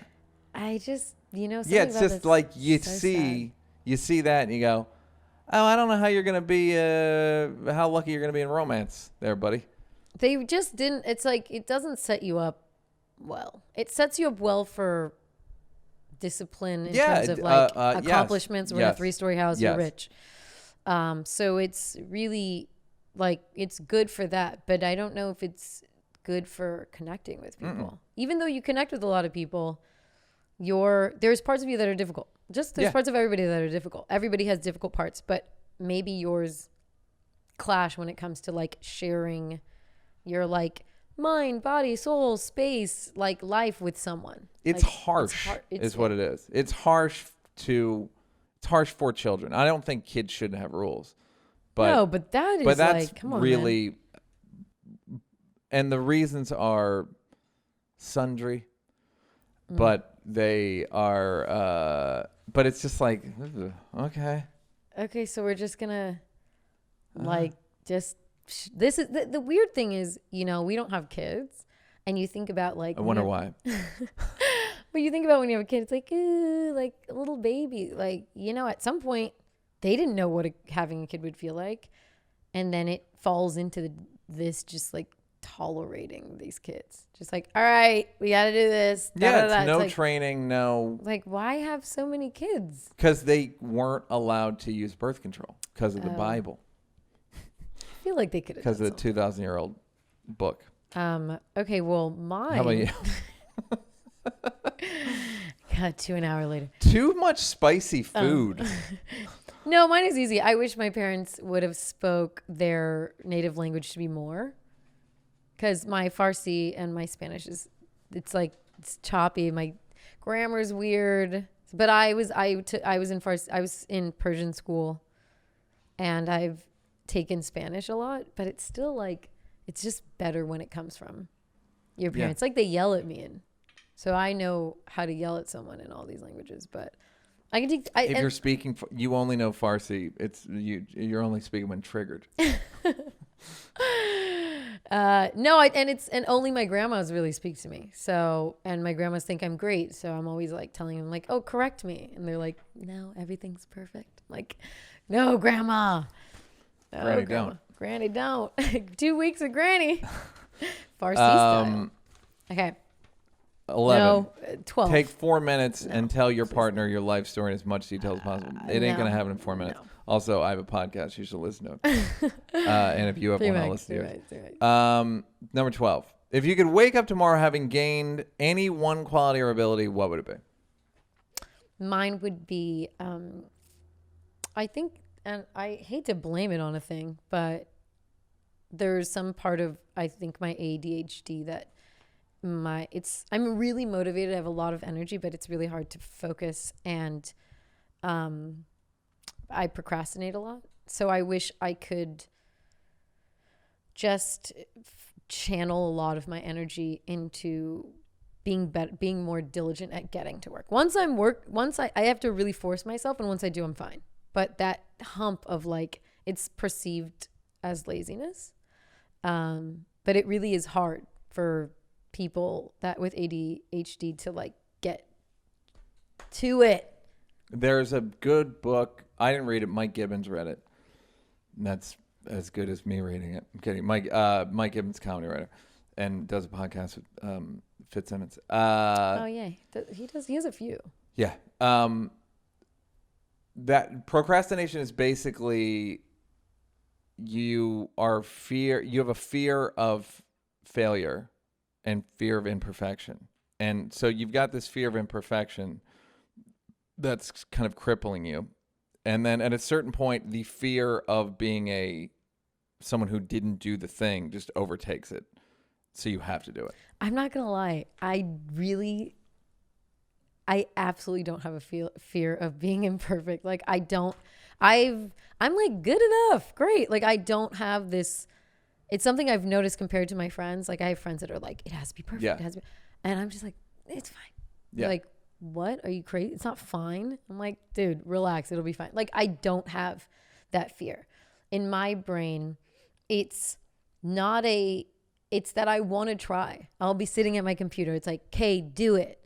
And my focus just goes like to, okay, it's almost like when I have time to do it, I want to do other things because then I'm like, let me get these all out the way so I can just focus.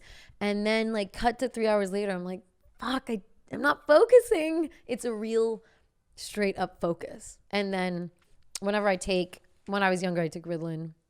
I put myself on it. I read an article and I was like, I think I have ADD. You know what? I'm going to contact the people in Europe and get some Ritalin. How did you put yourself on it? I read an article about. But that a lot of people read a lot of articles. I know, I'm telling you. So I read an article when I was like 16 in like, I don't know, Times or something. And I was like, this overprescription of America sort of thing.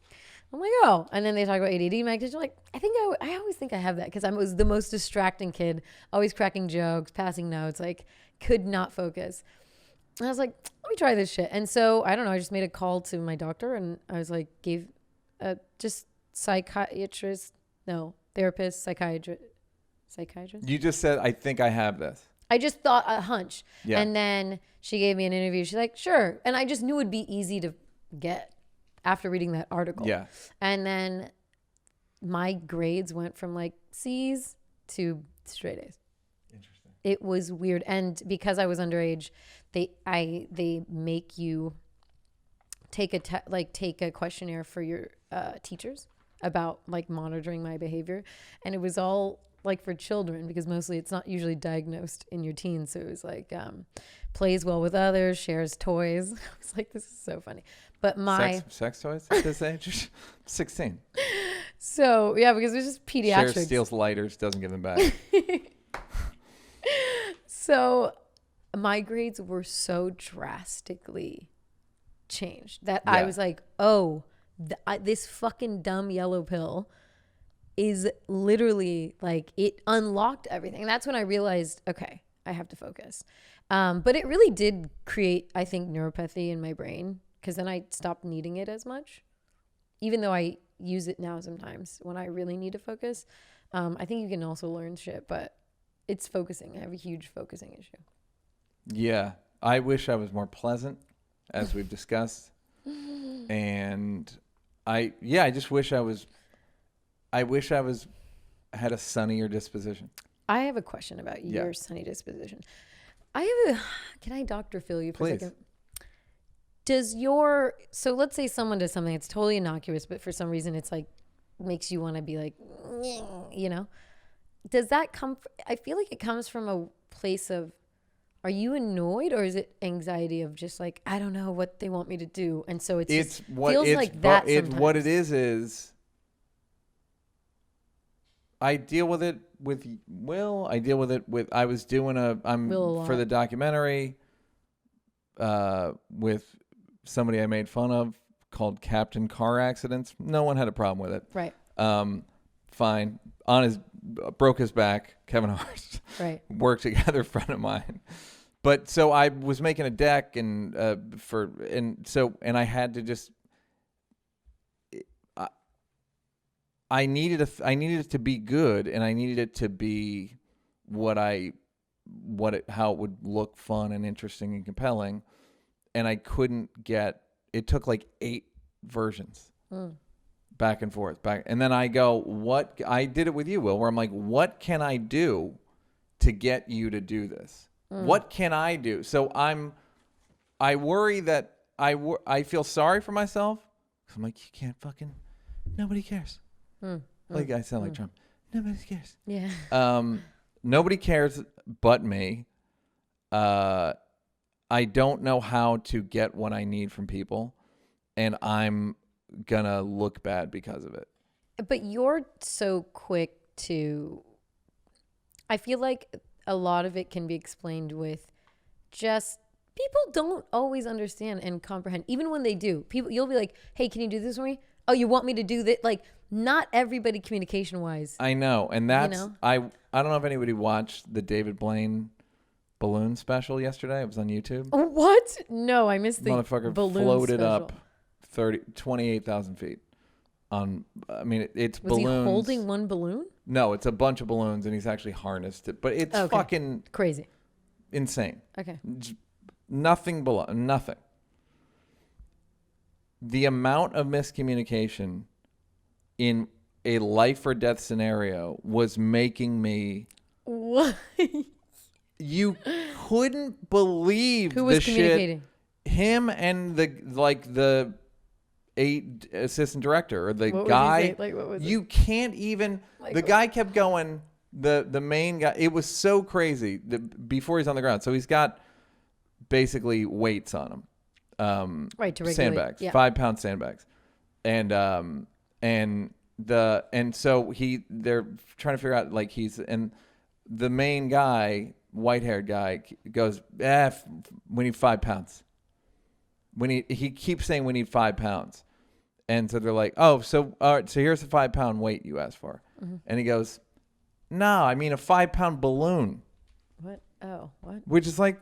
What the fuck is a 5 And pound the guy goes, oh, I thought you kept saying 5 pounds, so I thought you meant weight, which of course you would think that. Not a 5-pound balloon. The guy, the white-haired guy goes, well, I'm sorry you misunderstood.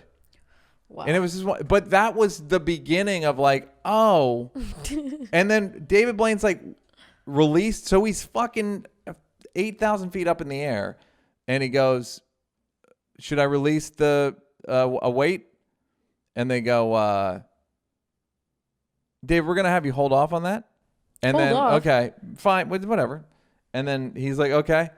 And then like 30 seconds later, they go, so David, you released that weight, right? And he's like, no, you just fucking, and you can see David Blaine. If I were him, I would have snapped and gone, fellas, I'm going to fucking die. Oh my God. I need to see it. If you don't get your shit right. And I promise you there were a dozen of them. And this calm motherfucker was like, he actually said at one point, like, you guys are the best crew I've ever worked with. Yeah. Good. And it's like, dude. It's like, yeah, well, you have to. Look at, oh my God, that's so funny. Yeah, I love how his shit's not even magic. It's just like, I'm going to do this It's thing. a stunt, but I got to say, it moved me for some reason. It like, he does shit that it moved me. Yeah. I can't explain it.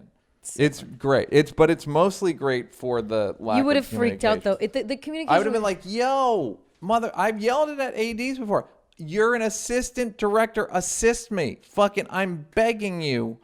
I'm begging you. But the problem is that rules. I love them. You love them. But the problem is that, there's saying what you want, and then there's being an effective communicator. And maybe you're not an effective communicator, but you are being as clear as you can be. You know what I mean? Yeah. I mean, in terms of like work stuff, I think you're actually very clear outside work stuff, but I do think Will, you could speak to this better than I can, but I think I'm clear. Will. Don't say that. And what I would argue is that people just see, no. That is Will, that, nothing. No. I've told you, like, hey, do, and then you go, oh, it's just like But Neal, have a list of things. Neal, but the thing is, you also do have a tendency to take it as a personal. Absolutely. And it's not personal. I know. It's never, ever personal unless it's that one, like, I feel like when you were younger, or like that guy on the movie, like that was just like, man, fuck these people, fuck this guy, fine. Yeah. But like, it's never personal. It can be. Do you think being late is personal? I don't think being late's personal. I have a problem with being late, so I think it's inconsiderate behavior. So I try really hard to work on it. And but I think it's because I find that I'm late for some people and right on time for others. The only time if I take it as a job with consequences, I'm on time. If it's my friends, I'm not on time. And that's just it. It's not because I don't value my friendships. It's because I'm scared to be late. I'm scared to be late for a job. Like here or when I go to work, I'm never late. And it's so funny because everyone's like, well, not never, but I communicate when I'm late. Oh yeah, you've never no-showed. No, you've never, or like, just been like AWOL. I just stroll in, like when I'm gonna be late, I try to tell you because I'm like, well, you can't win them all, but you can't be inconsiderate. And for a long time, I was so scared because of my time management skills, I just wouldn't address it, and that's so much worse. You know what I mean? It's like take it. Just be like, hey, I'm so sorry for being late. Boom. You know what I mean? Yeah, or communicate. But I think that like. I don't take the lateness personal with you, but I do. There are times where I could feel myself starting to take it personally. I'm not late here that often though. I'd say you're late. No more than 10 minutes every week, but around 10 minutes every week. Roughly. Look at your text because you tell me. No, I know, but the funny thing is, and that's so funny, and I always thought this, I'm like, I tell him when I'm going to be late, and I always have this thought that like, because you're not always good with memory, you're good with like impressions of things. And so because I tell you, I feel like you have an impression that I'm late a lot, but I'm not late a lot. I'm actually not, I know I'm not. I'm not going to go through the text now, but we'll go over the last 10 weeks of text. We'll do it. That's it. And you could do your Google locations as well. Yeah. I'd appreciate it. I would say the last 10 weeks you've been late more than 5 times. No. Great. I'm actually... No. Let's stop. Relax. Relax. I got rules. I know. I'm like, no. But this is... I wish I was not like this. I wish I didn't... I wish I wasn't like this. But which is why I'm...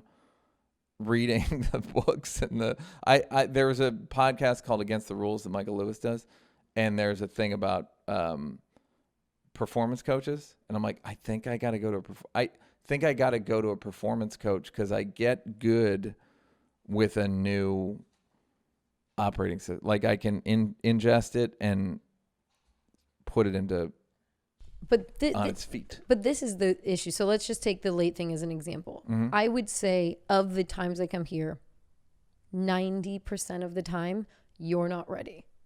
So it's like you're almost never ready. So when we say we're talking about 3 to 5 minutes late, me coming here, I walk in, you're either not in the shower, making food, on a phone call, like we're all waiting on you most of the time. I saw this coming. No, it's not. It's the truth. So what I mean is that it's funny that when we talk about it, it's Bianca, you're 5 minutes late to a thing I'm going to be ready for in 45 minutes. So there is a disconnect of you were late. I'm still asleep. I'm still being a bed boy. I would argue that I'm not if I'm late, it's me and him are setting up the lights. No, that's recently. We have been doing this podcast when it was just set up. This is only the last few episodes. I'm talking about the whole time. And that's okay, but I'm just saying there is a personal, you take it personal when someone's late, but when I come and you're not ready for like an hour or 45 minutes and I've budgeted, okay, this is going to take this time. Oh, okay, now it's going to take this time, and I adjust everything. I don't actually take it personal. I only made fruit today because I thought he was still working. No, I'm just saying that you take it too personal when like you do exhibit the same behavior, and then I don't think anyone takes it personal the other way. Yeah, I got a bad personality. I like your personality. No, I know it's got its issues. Okay. Number 13. If a crystal ball could tell you the truth about yourself, your life, the future, or anything else, what would you want to know? I think a crystal ball just did tell me about myself. What would I want to know? I don't know. Because that's the older I get, the more I realize that things work out almost always. Not because I have ringside seats. I just mean you can figure it out. Nothing is as bad in actuality as it is in theory. Right. And whether it's bad or good, it's the thing that you dream of being amazing is like pretty good.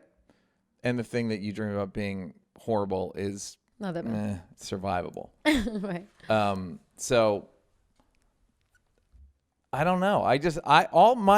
In terms of the future, I just hope I live forever. Why do you want to do that? I do not want to live forever.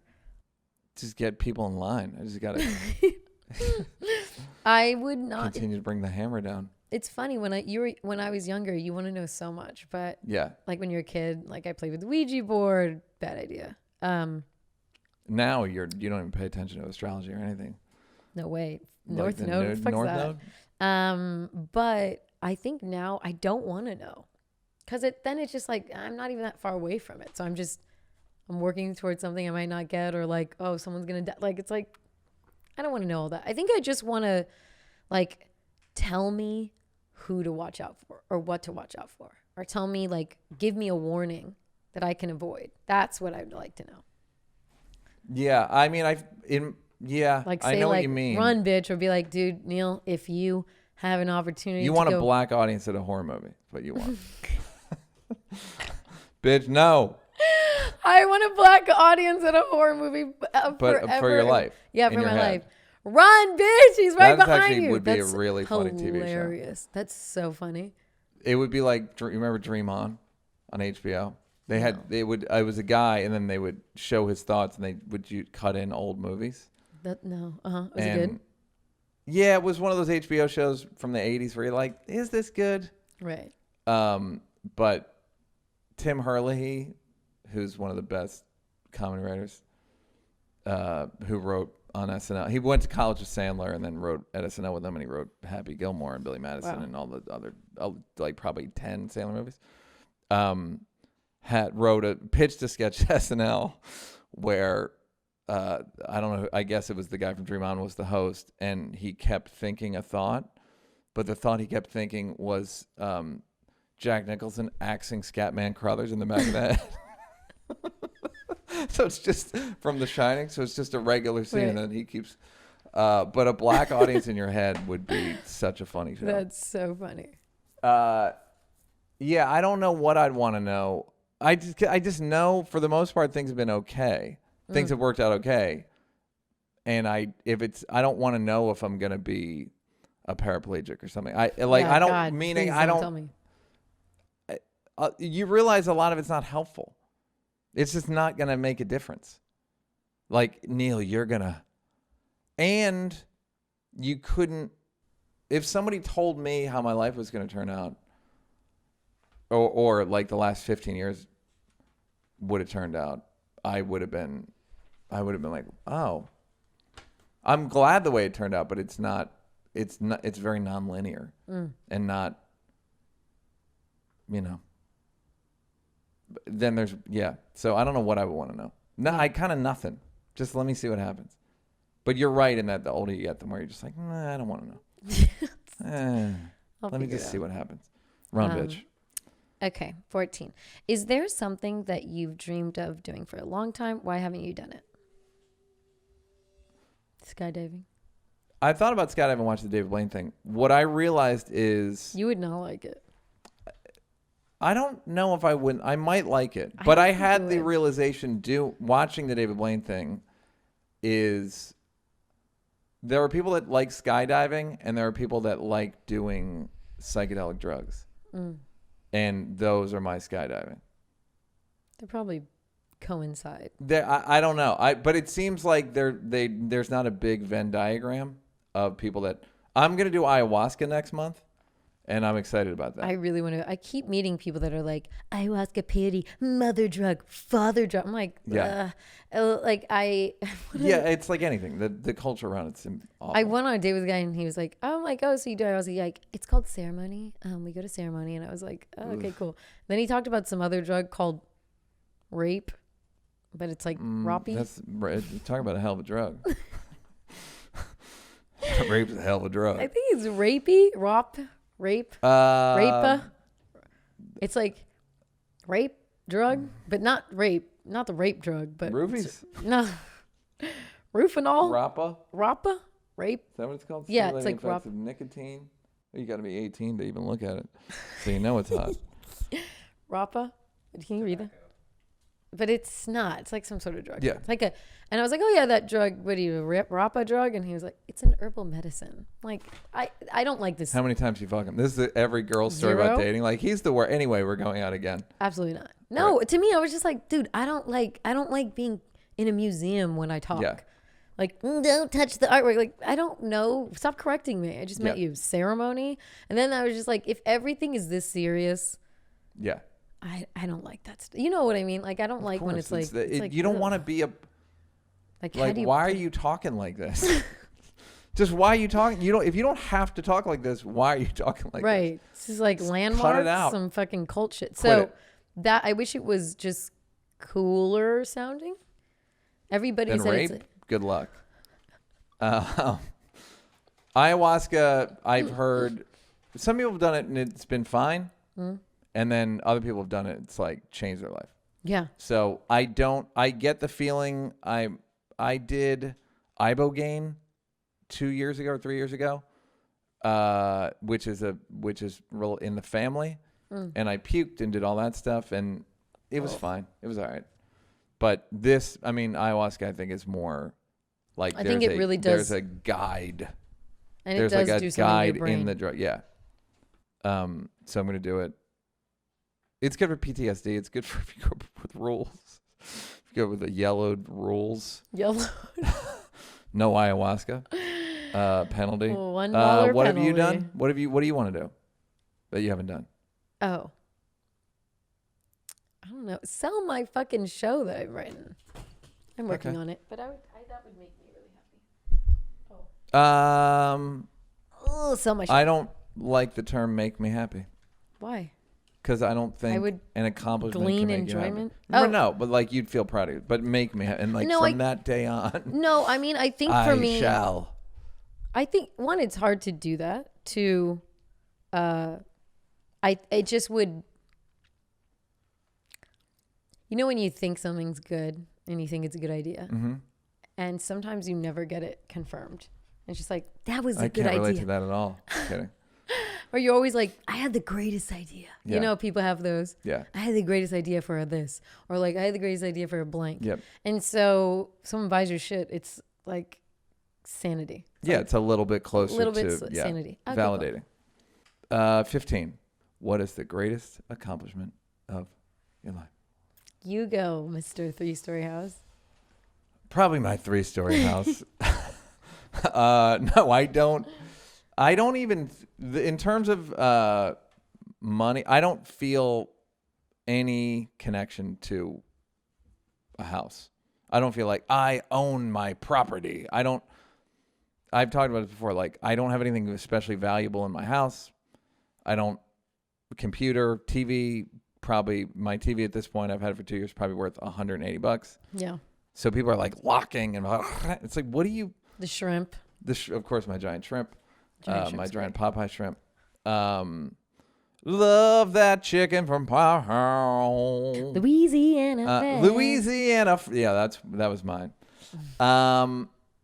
Mine would be a tie between Chappelle's Show Oh, yes. and Three Mics and Half big. the and it would be a tie between but the older I get, the more I would go with Three Mics because no one believes I did Chappelle's Show, and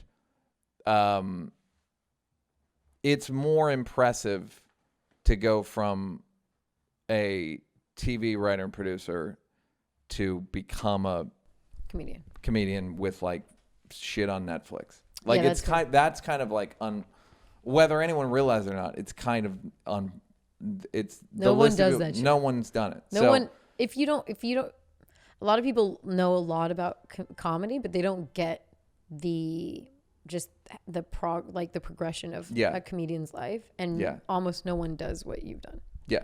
And everybody made fun of me, like you fucking, like Bret Earns said, I'm memento because I'm doing my career backwards. One of the great slams of all time. That's hilarious. It's true. It's true. But yeah, like that is that's a cool thing. That's a fucking cool thing to have done. Yeah, and so I'm proud. And it was like emotional too, and whatever. And it was innovative, like as a format. Yeah. So. And that is dear class of 2020.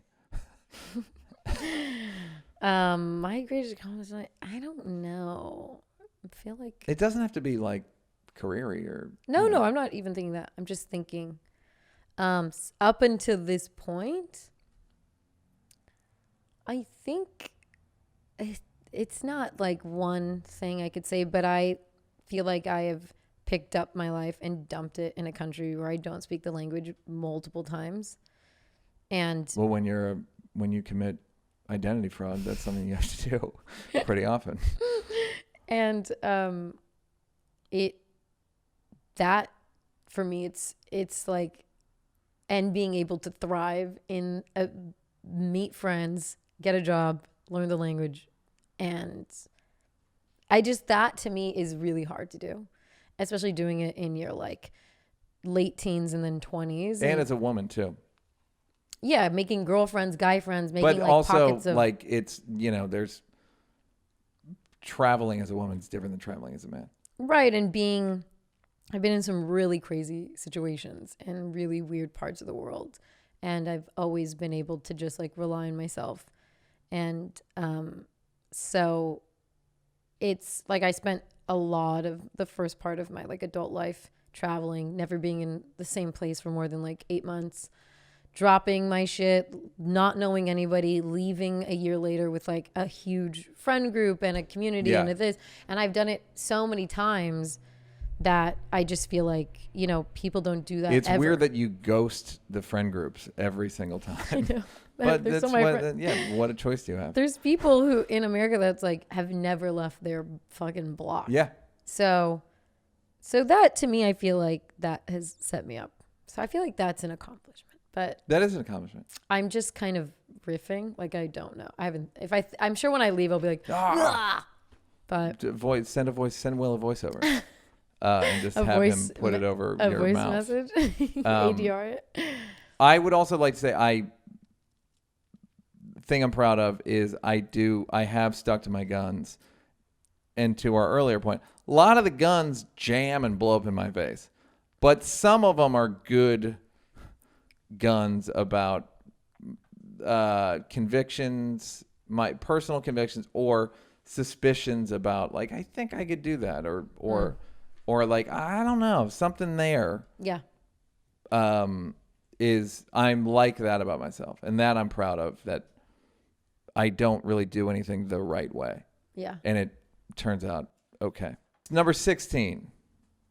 I would like to say for the record, this is great. I don't think I'm falling in love with you, but I like you more. Oh, really? Yes. I like you more. Now, but here's another thing that's suspicious about human beings is this is all our point of view, so we're probably wrong about a lot of what we think. I mean, I say like if you want to play the, I said it before and I'll say it again. I said it already and I'll say it again. There's no worse source of information about someone than themselves. I disagree because I have a really good memory. And I'm talking about shading. No, I'm saying that I learned so much about people. People tell on themselves when they don't realize. Yeah. Yeah. Oh, you mean what then? What I mean is I'm saying all these things and with no self-awareness. I mean, you could watch this and go like, look at this fucking white, fucking rich, fucking ringside seat having motherfucking dude.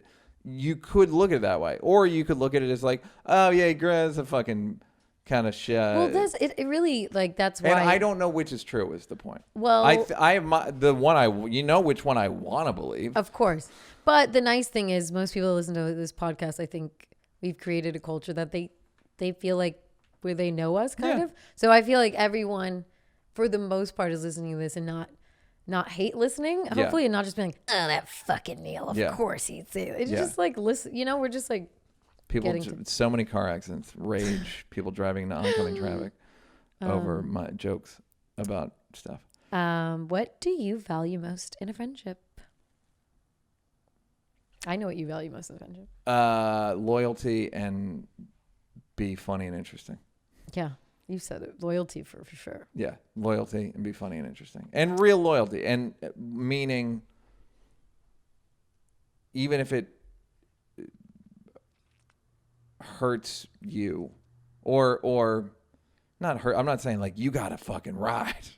I'm just saying, ride or die. It's really hard to know what someone's code is at the beginning of a relationship. Yeah. There's no way to find out.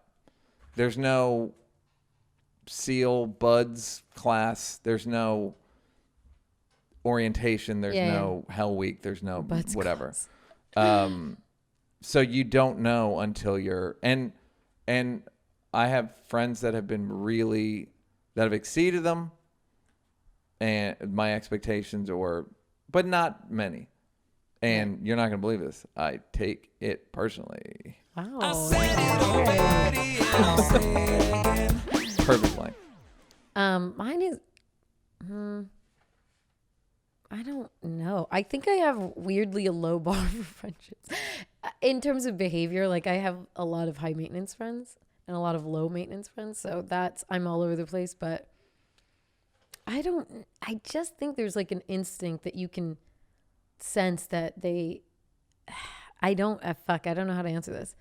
What do you? Yeah, no, there's like there's a vibration where it's like, oh, I know we're at least like we're at this baseline. We meet on this baseline. Like I can't, like if you're like, I don't know how to say what I'm not into, but everybody I meet is also not into that. Like you're not a dickhead. You're giving. You're cool. Yeah, I have more selfish friends than others, but for the most part, I don't know. Yeah, there's a weird vibration that you just like click up to. Yeah. But also, I mean, just fun. Like on some level, just be fun. Does nothing for me. Fun? No, I'm kidding. No, but I would rather. Somebody said, would you rather go hiking? Ugh. Would you rather go canoeing or whatever? A thing that people consider fun. Would you rather go? The things I consider fun are worky. Yeah. I like all my friends are in comedy, so would I rather write a sketch with somebody or write a joke with somebody or hike with them? I'd rather write a joke a million times. And there's not try it out. Right. Game it out a million times. I never want to go hiking. Yeah. If the alternative is write a joke, because I feel like it answers the next question. The next question is, what's your most treasured memory? Number 17. You go. Oh no, you answer. You said it goes. My most treasured memory is writing jokes with people. Oh, like nice. like I won't say which ones, but with Dave going, hey, hey, you think so and so could do da da da da da, and like that's fucking hilarious. Or Jost, or Seth, or Mulaney, or Ellen, or Rock, or like that's a real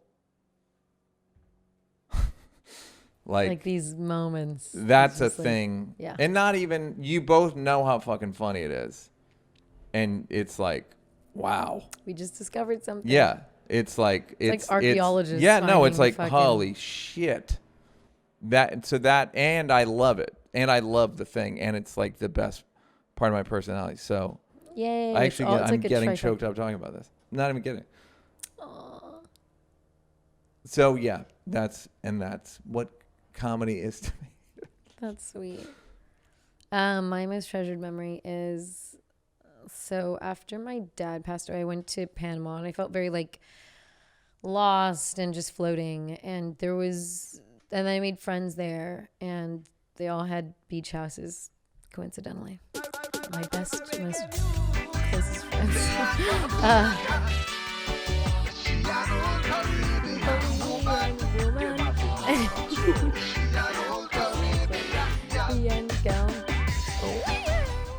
And so there was the bioluminescence happening, and we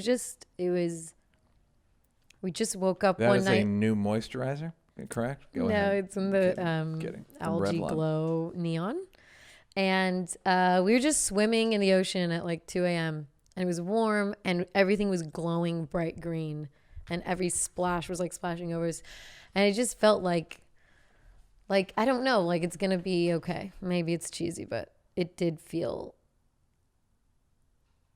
like I felt normal for the first time. Yeah. I just felt like, I don't know, that like none of the things in my head matter. Like, you know,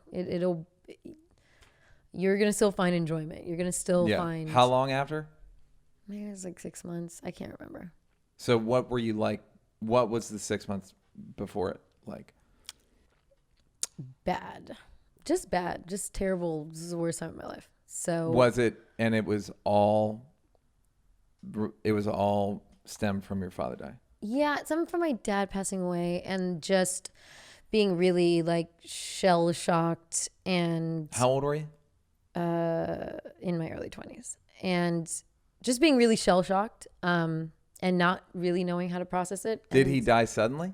No, he had cancer, but it just like, I don't know, it kind of dwindled quickly and I was still in college and I had to keep flying out and it was a lot. And I don't generally put any of the problems I'm having outside of myself. Like I keep them very close to myself. Whatever I'm dealing with, I don't like call people like, I need advice. Like you're never going to find me doing that. Yeah. Maybe with like I love bitching about small things, but Yeah. real things I'm like, no.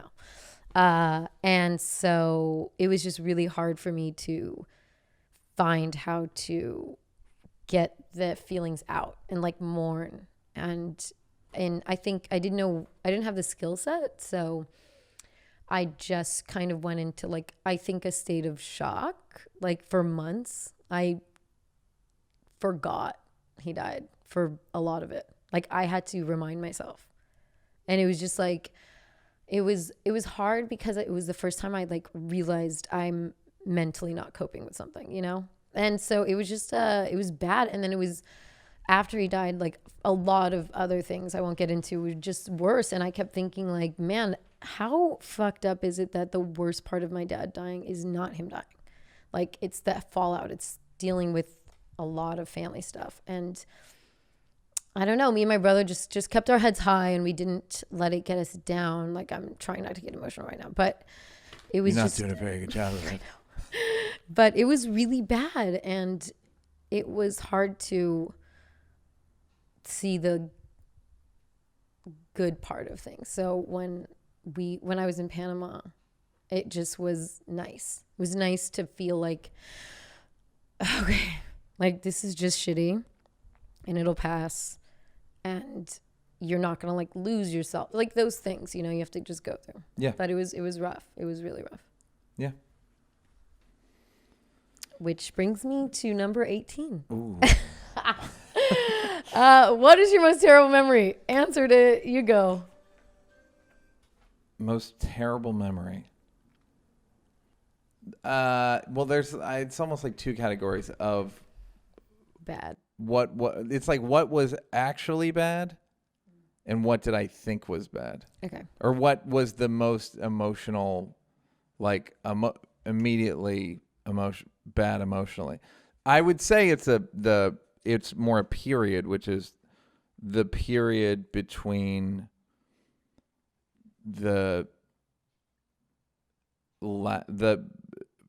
from like June 2004 when Chappelle Show got super popular. I guess it was April 2004 or May where it was like it peaked and then our contracts were up.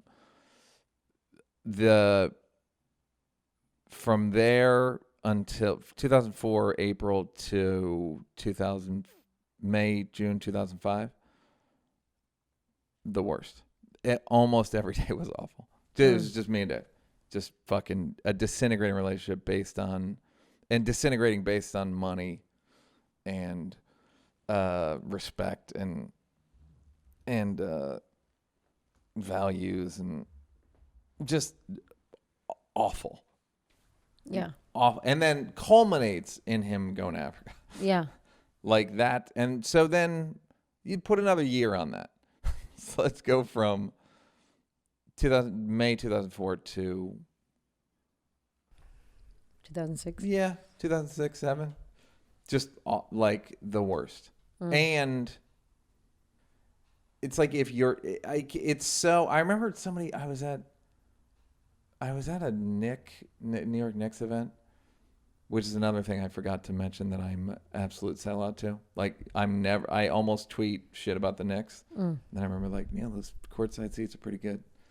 Shush it. Yeah. Be So quiet. like, how badly do you want to shit? Right. Like it's too much fun and too nice. I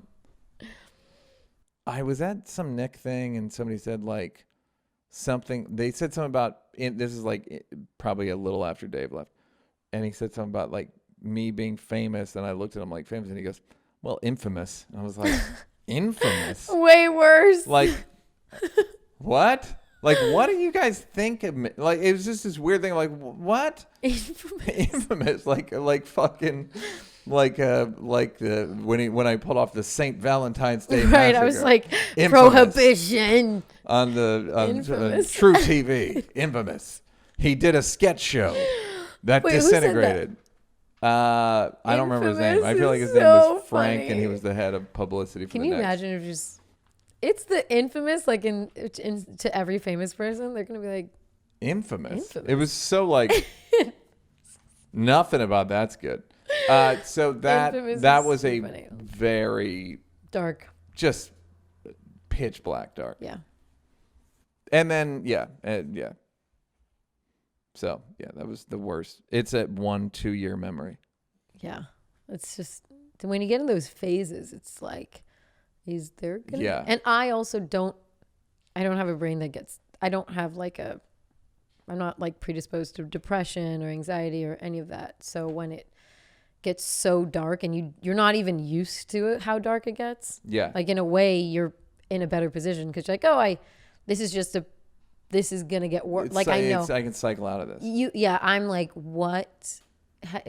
Hello, where's my happy self? Those are the things that I wish I knew. If I could tell myself, like, you'll get through this. Yeah, you're gonna get through it. It's gonna be. It's fine. not, but there are periods where you're like, oh, I'll bet I won't. I will bet you I won't. Yeah, like it's like I will not be able to shake this feeling. How will this feeling ever leave How my could it body? possibly? It's so shitty. It's so dark and it's so. Okay, but it's good. This is I maybe shouldn't say this, but You're if falling I in wish love with someone me. could You're falling in film love with me. when me and Dave see each other in like anywhere, parking lot. I don't know if he would catch it on camera. We both go. Why? Because it's so charged. The whole thing is so charged. Oh yeah, you guys. I've seen we we both look. like fucking shake, and it's all the positives and all the negatives Right. every single time we see each other. That's so You funny. couldn't, I mean, you saw us like private. I don't think you saw us see each other though.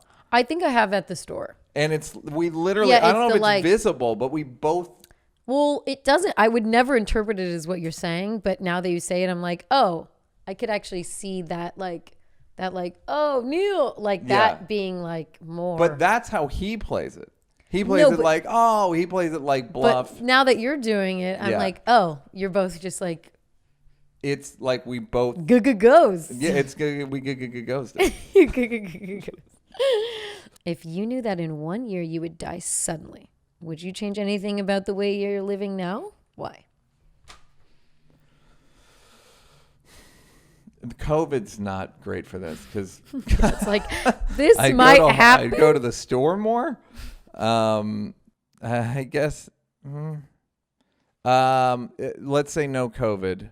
I don't think I would because I specifically try. I've talked about this before. Like I'd rather be.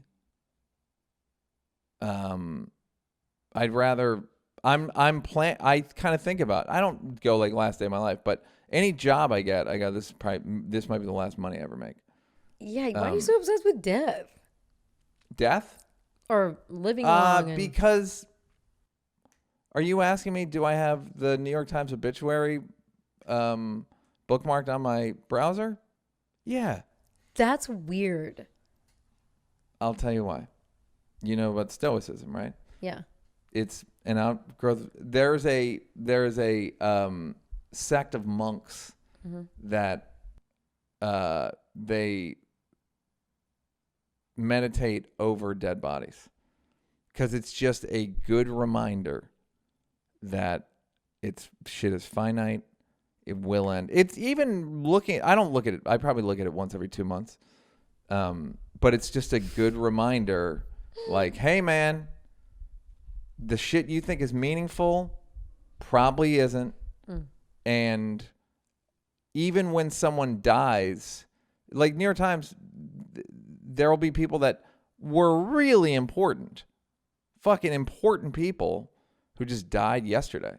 Every day there's somebody who invented an amazing thing or had really significantly impacted the world, and no one's cared for 30 years. I know. I think it was during COVID or maybe it was right before. Ennio Morricone. Oh, yeah, Ennio Morricone, Yeah, the greatest composer of all time. Yeah, he passed away. By he's first, second, third, fourth, and fifth. He's so fucking amazing, and he died. I think this year last. I'm not sure. Ennio Morricone is the guy's name. And it was like barely. It was like a small little, and he's so impactful. He's like my favorite song in the world. Like I love Best him. songs and best samples. Best samples, best songs, best soundtracks, best everything.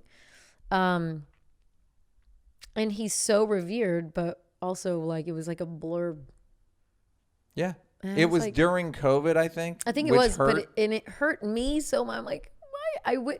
I wish we could. That's like an outpour. Like I want to hear maybe a song I never heard. I want people to post their favorite like. I don't fucking know, but he just kind of turned into nothing. And if you didn't know him, you wouldn't know. And if you knew him, it'd be sad and whatever. So it's And also, what do you do? It's like, yeah, he was fucking amazing, and I don't know what to do now. because it's not like I'm appreciating him or my connection with him and his music is any different now that he's dead. No, he might as well have been. He Dead might as the well be whole time. alive, or he might as well have been dead then. The whole time, exactly. So it's funny. There's these. Go ahead. I was just gonna say it reminds me to have fun. That's it. It reminds me to pursue the things I'm interested in, because ultimately, even if I accomplish this great thing, it's just gonna be a blurb in the paper. So just fucking enjoy yourself. Just enjoy yourself. Yeah. Just do what you do that though. I feel like now probably more than. Yeah, that's why I go to Singapore and fucking Tokyo and where else have I gone? Ventura County. By the way, I'm doing stand-up in Ventura County, I believe September 26th. It's legal. Yeah, It's Trump country, legal. Ventura County, and I don't think maybe it'll be Trumpy. I don't know. I don't think it will be. No, I'm just saying it's Trump County. Did he win? No, have you been to Ventura? Yeah. I think it's in the town though. The town's kind of cute. September 26th. I don't know how to get tickets. I don't know anything about it. I just told the guy on Instagram last night that I would do it. What would you do? Yeah, well, let's just pretend it's non-COVID. I don't know. Like, kind of like what I'm doing now. I guess if I knew it was going to end, I would have to change everything about. If I knew, I would change everything. I would just go travel. I'd travel till I die. And then spend the last few months but the thing about traveling is sometimes I wonder if when I said my most cherished memories or my worst memories, neither of them are travel based. Do you know what I mean? Like, I'm glad I've had I love having a relationship with cities from just walking them. Like, I love that.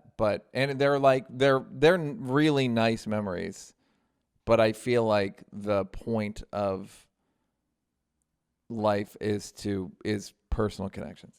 So I almost wouldn't travel, if that makes sense. Well, I probably have a different relationship to traveling than you. Like, I've been traveling alone since I was 16, and I feel just the most connected to the world when I'm traveling. Or most connected? The most connected. Yeah.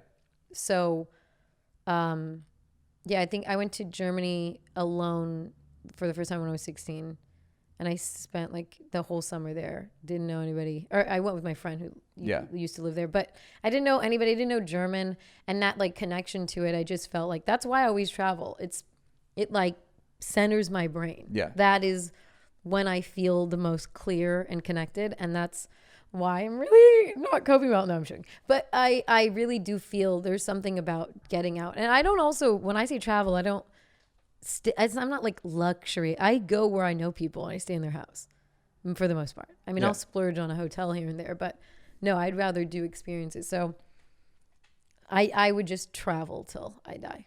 That would be perfect to me. Yeah, I will say when I travel, I get more medium wide shots of myself. Like, look at me, an adult in Tokyo. Like, you know what I mean? Like, there's that part of it that is a bit like a child's orientation of the world. And like, look at me. Oh, arigato to you, sir. And like, so I can't say that I like traveling a lot. I like really do. Like before COVID, we were doing a travel podcast. Yeah. But I almost wish I could. If I was dying, first of all, I would, to contradict myself, bring it up constantly. Yeah. I'm dying. You know I'm dying. You'd be bumping people. You'd just be like, I'm gonna go up. Come on. When are you scheduled to die?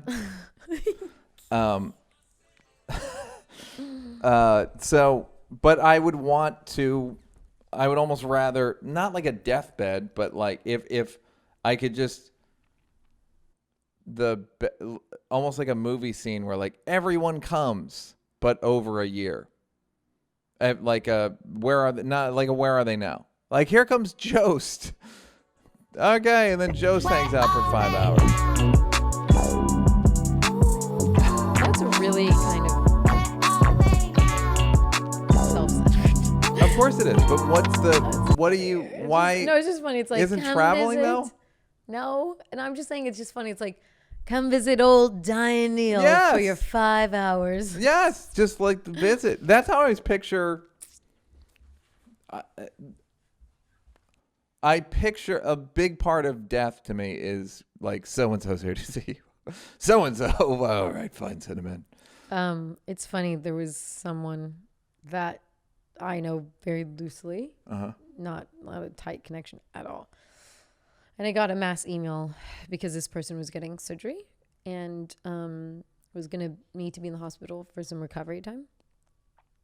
And the email was just how to schedule a visit. I literally started, I'm like, this is the most cherished email I have. I have some cherished emails that I make a folder of It's just kind of so disconnected. Yeah. And that's one of, and it was like, so these are the instructions. I'll only have these days. Please call this person. The whole email was about how to schedule, not if I wanted to, or, hey, how are you doing? Hey, it was a mass email. It was so weird. I was just That's like, really funny. but And I can't wait for you to tell me who it was for. as soon as it stops, I'll tell you. Final question of part 1 of Neal and Bianca fall in love. The question is, what roles do love and affection play in your life? Pretty broad, got to be honest. I know. I'm like, Because I just know you have ADD.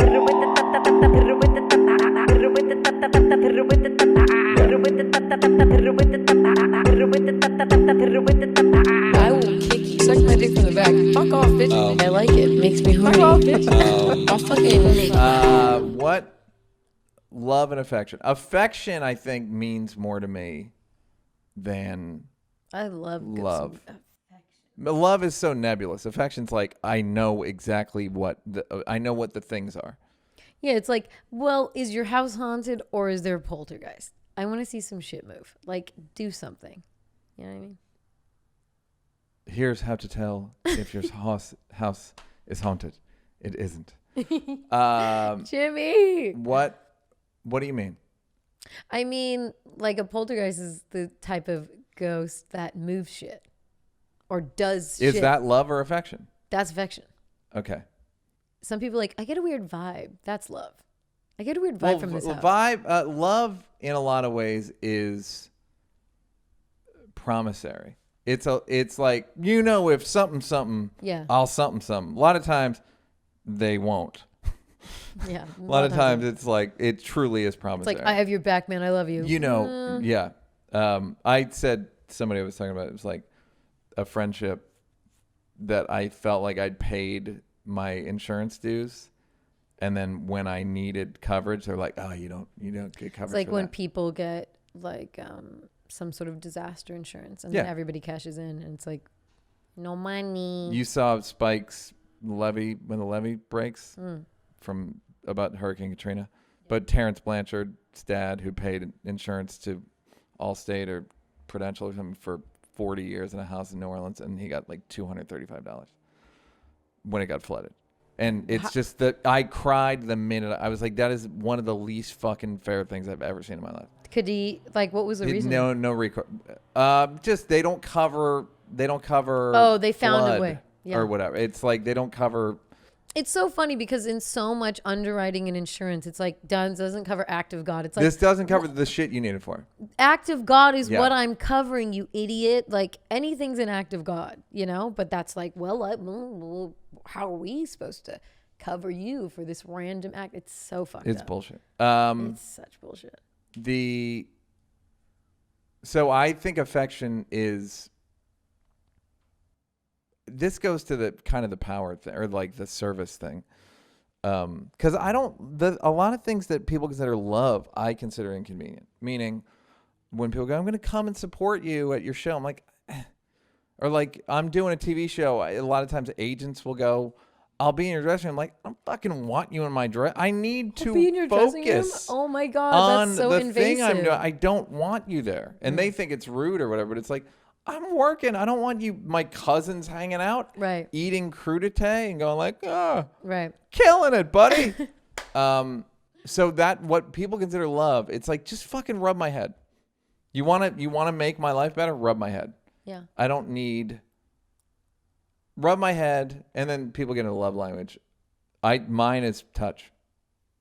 Mine is active service. Oh yeah, that's like, I don't want to do them, and I don't want to. I remember I screamed at a girl because I didn't want anything for my birthday, and she got me something anyway, and I was like, I didn't want it. I didn't want the thing she got me. That's the thing. If you're gonna get someone who's like, don't buy me a gift, buy them what they want or will use, even if they didn't ask. At least it's like, okay, whatever. But don't buy them something they don't. Just what? It's just nonsense. What was Give me it? $100. What was the present? It's I'm almost embarrassed Say it. for her. Say it. Don't tell it. It's the newspaper from the day I was born. Ugh. Did you get it at Six Flags? Where'd you get it? I'd prefer your mom's I mean, note. literally. It's just like, what? Now I gotta act. It's framed. It's just all bad. It's Oh my God, way it's a framed. So it's just not. And I remember You can't getting even mad. I was like, read I what didn't happened? want. Now I have to perform gratitude for a thing I didn't. It's silly. That's so funny. so- Perform gratitude. Whereas in Persian culture, it's like all it is performance art. Yeah. It's all performance art. So I would rather. Love to me is taking my word for it. Yeah. Taking my word for my preferences and not going like, wouldn't you rather? Wouldn't you?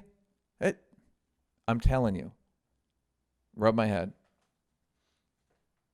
Do stuff in my pants. Now I'm Up on to the you. phone. I'm taking a phone Up call, to you. bitch.